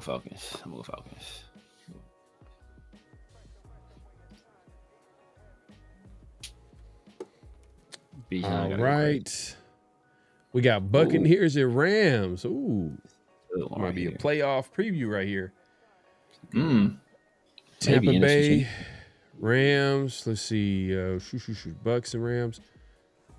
Yeah, I can't. I gotta go Rams. Go Rams. Minty, who you got? I'm just trying to make sure that no one crazy is injured real quick. Yeah, man, I'm gonna go Rams. I think they're the best team in the NFC. Yeah. Hey, Stafford might win the MVP. Damn, yeah. Stafford, or maybe if Jonathan Taylor has like some type of historic season, like he keeps balling out, like he might be a dark horse, but it's like an uphill battle with a running back. If a quarterback is balling, but who you got, Severe? Yeah, the way Jonathan Taylor been running is, man, you almost have to give to him. Especially the Colts, they continue to win too. Yeah, exactly. Especially it's like the expectations. Man, it's hard. It's gonna be hard for. It's a live dog, man. Anytime it's a live dog like this, I gotta take them. I'm gonna go Buccaneers. Oh, you got the Bucks. You got the Rams. You got the Bucks. We got the Bucks. Yeah. Got you. This would be a tough win too. Tough win. So anyway, I either got to finish last by a mile or catch up, bro. It's only two options here. Minted, man. Who you got? Panthers, 49ers, Monday Night Football. Monday Night Football in Santa Clara. Looks like Brock Purdy's going to be back.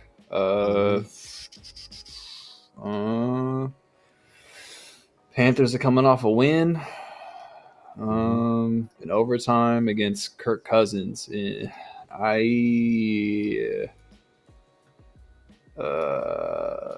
I'm sounding this one out. My bad, y'all. I'm gonna go San Francisco. I already have 3 upset picks. I'm gonna go San Francisco.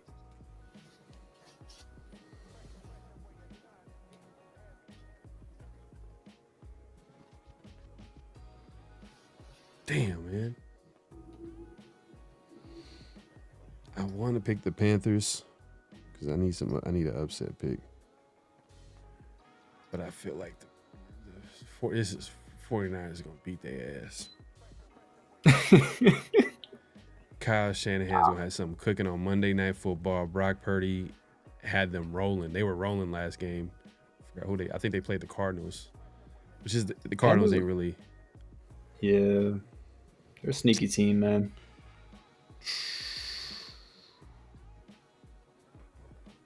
Man, oh yeah, I only had one upset.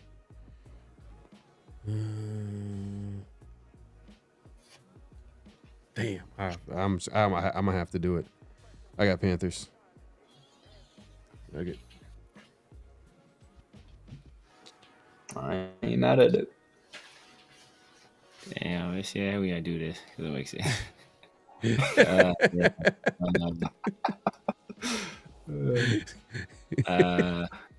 I was leaning heavy Panthers. I just knew Pharaoh was going to pick the Niners because every time he picks the Panthers, they lose, bro. So I gotta go with the Niners. Every time, it ain't been a single time that I can remember Pharaoh picked the Panthers and he won. Hold up. You might be right. Hold up, you might be right. Let me actually walk that back. They could be on a 6-game win streak if Pharaoh pick them and they'll lose. Hold on, let me see. Well, I've had bad luck picking in. Damn, this is going back to last year. It's not even just this season. Let me see. Hold up. Panthers. Hold up. What? Let me see. I see. He's out here running through the records right now. He's got the archives open. Yeah, I got the archives, man. Hold up. Panthers. Did I pick him? Damn, I haven't picked him in a minute too. And then last time I picked and him. Look, and the Panthers are how many? Look, the Panthers are 6-5. You haven't picked them. Now watch, you gonna pick them. And I know this game. I know this game, man. I know the 49ers are gonna. I had to pick an upset. I only had one, so I gotta damn, man. Hey, man, you could wait till next week. You know, if this, you gotta pick your punches. If this ain't the one, this ain't the one. Nah, I already did what I had to do. It is what it is. All right. Yeah, you know what? I believe it, man. I think if it's a God out there, man. Help me out, man. Oh, man. Please. Come on, man. Hey, hopefully David Canales got the best game plan of his life. Man. Yeah, you got Tedero. You got Tedero on your side. Yeah. For real. But yeah, man, that wraps up NFL picks for this week. Just to recap some of the picks. Severe, you got an upset pick with the Steelers. Mint got an upset pick with the Vikings, which is not a bad pick.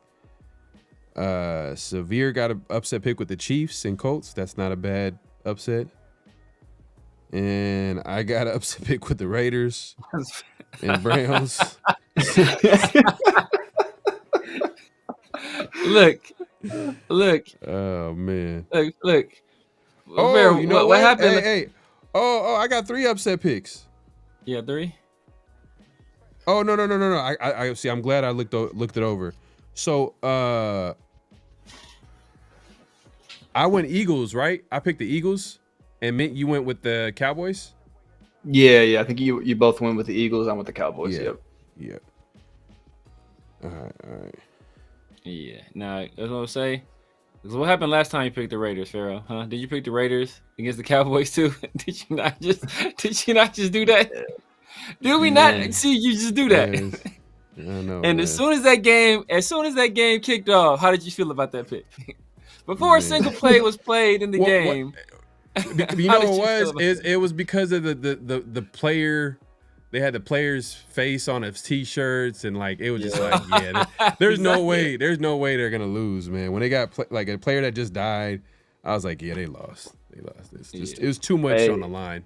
Too much on the line. Pharaoh, this week though. Are we at home? Are we at home for this game? Yeah. But we're playing them. It don't matter where we're playing, bro. At this point, it don't matter where we're playing. But that's fact.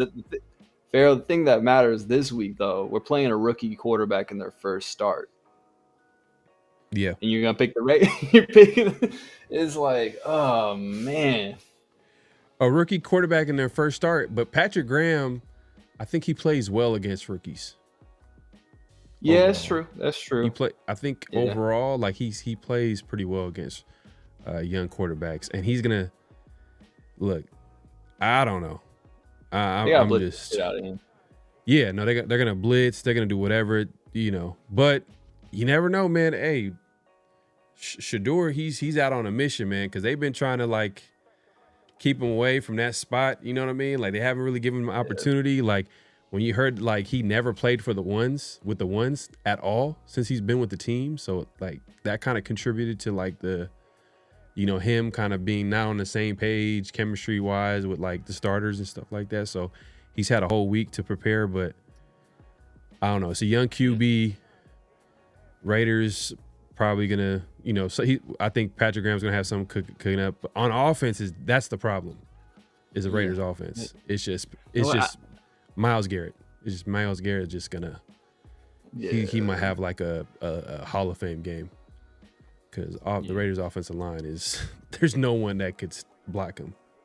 There's not one person on the offensive line that can block him. But I would believe you on that Patrick Graham thing if Pete Carroll wasn't the one that's Pete Carroll's like, no, Patrick, erase all of that. Erase all of that off that whiteboard, brother. We cover three sky every play, dog. Exactly. You know what we came to do. You know what we came. What did Marshawn Lynch say when he said, "You already know why I'm here." You know I'm here. You know I'm here. You know why Pete Carroll is here to run that cover 3, baby.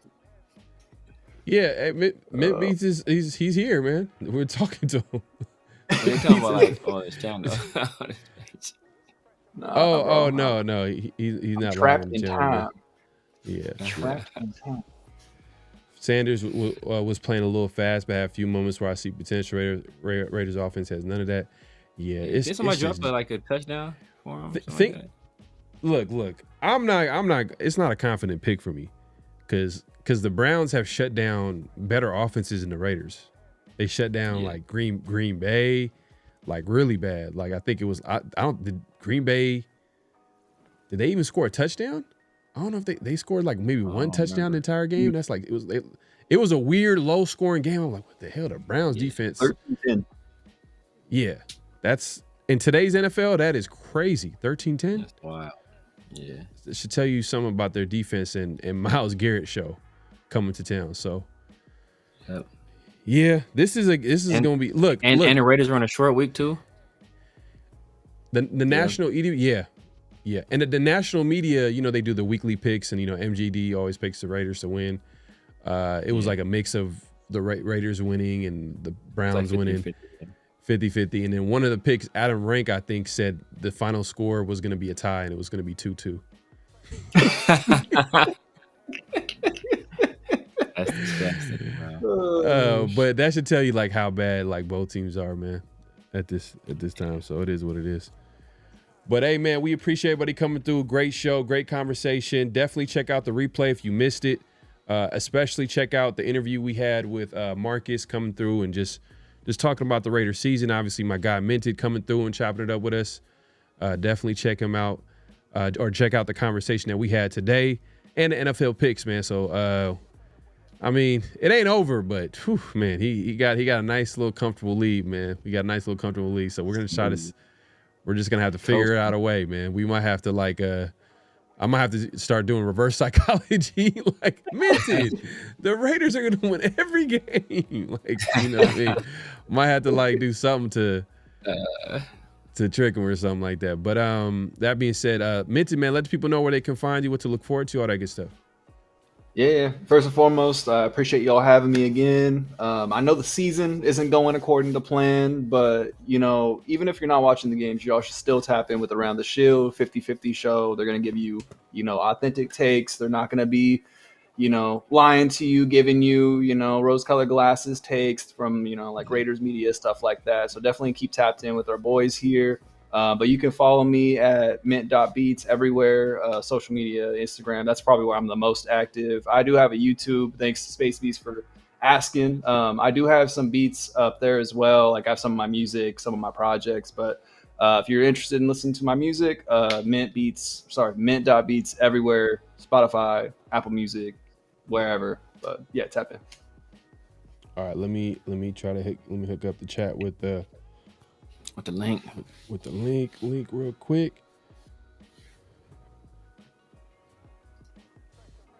All right, cool. I think I got the link right here. So I'm gonna link them to your YouTube, and on your YouTube page, it has all your links, right? For everything social media. Okay. Cool. That's what I'm about to do right now. Post it, y'all. Make sure you head over, subscribe, hit up the links.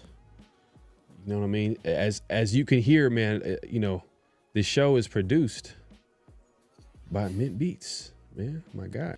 Right. He blessed the channel with his beats, man. So we appreciate him for doing that. So check out the chat for Mint Beats link right there, YouTube link. So definitely go ahead and subscribe. His links is on the page. So you can hit that up so you can follow him all over social media and support my guy. And Severe, man, let the people know where they can find you, what to look forward to, all that good stuff. Man, you guys know what it is, man. The Severe Raider here on YouTube, Snapchat, X, TikTok, IG, everywhere. The Severe Raider. Man, I'm doing this thing. I guess like 5 days a week. Oh, goddamn, 5 days a week, man. Sunday and Wednesdays in the Raider War Room with my guys. Tuesdays and Thursdays, obviously, Pharaoh, my bro Pharaoh, and then Mondays. It's the solo dolo, man. So we'll tap in with your boy. Yes, sir. We'll be back next week, 50-50 show. Obviously, next Thursday, as you know it, Around the Shield, and we'll have guests. We'll have plenty to talk about. The Raiders always keep it interesting. So definitely check us out. And then also follow us all over social media, Around the Shield on X and IG for the latest and greatest with the Raiders, memes, podcast clips, all that good stuff. You'll find it there.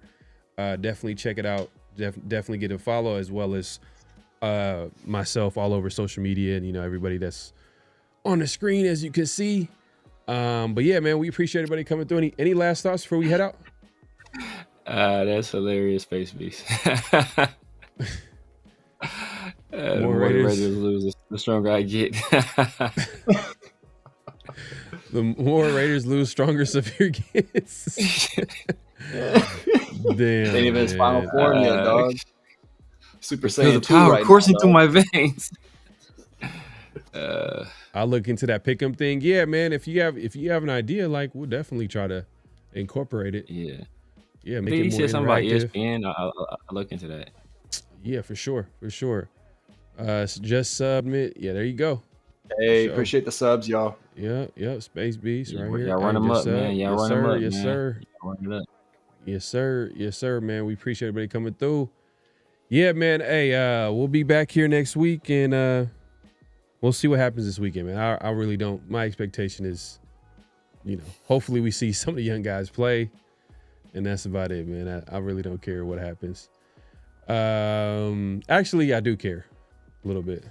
I'm kind of conflicted. Damn, I probably shouldn't have picked the Raiders to win, because I really want them to lose. If I'm being real, I remember you was conflicted. Was using your influence. Man, that's crazy. Yeah, man, we out of here, man. We'll see y'all next week. Peace.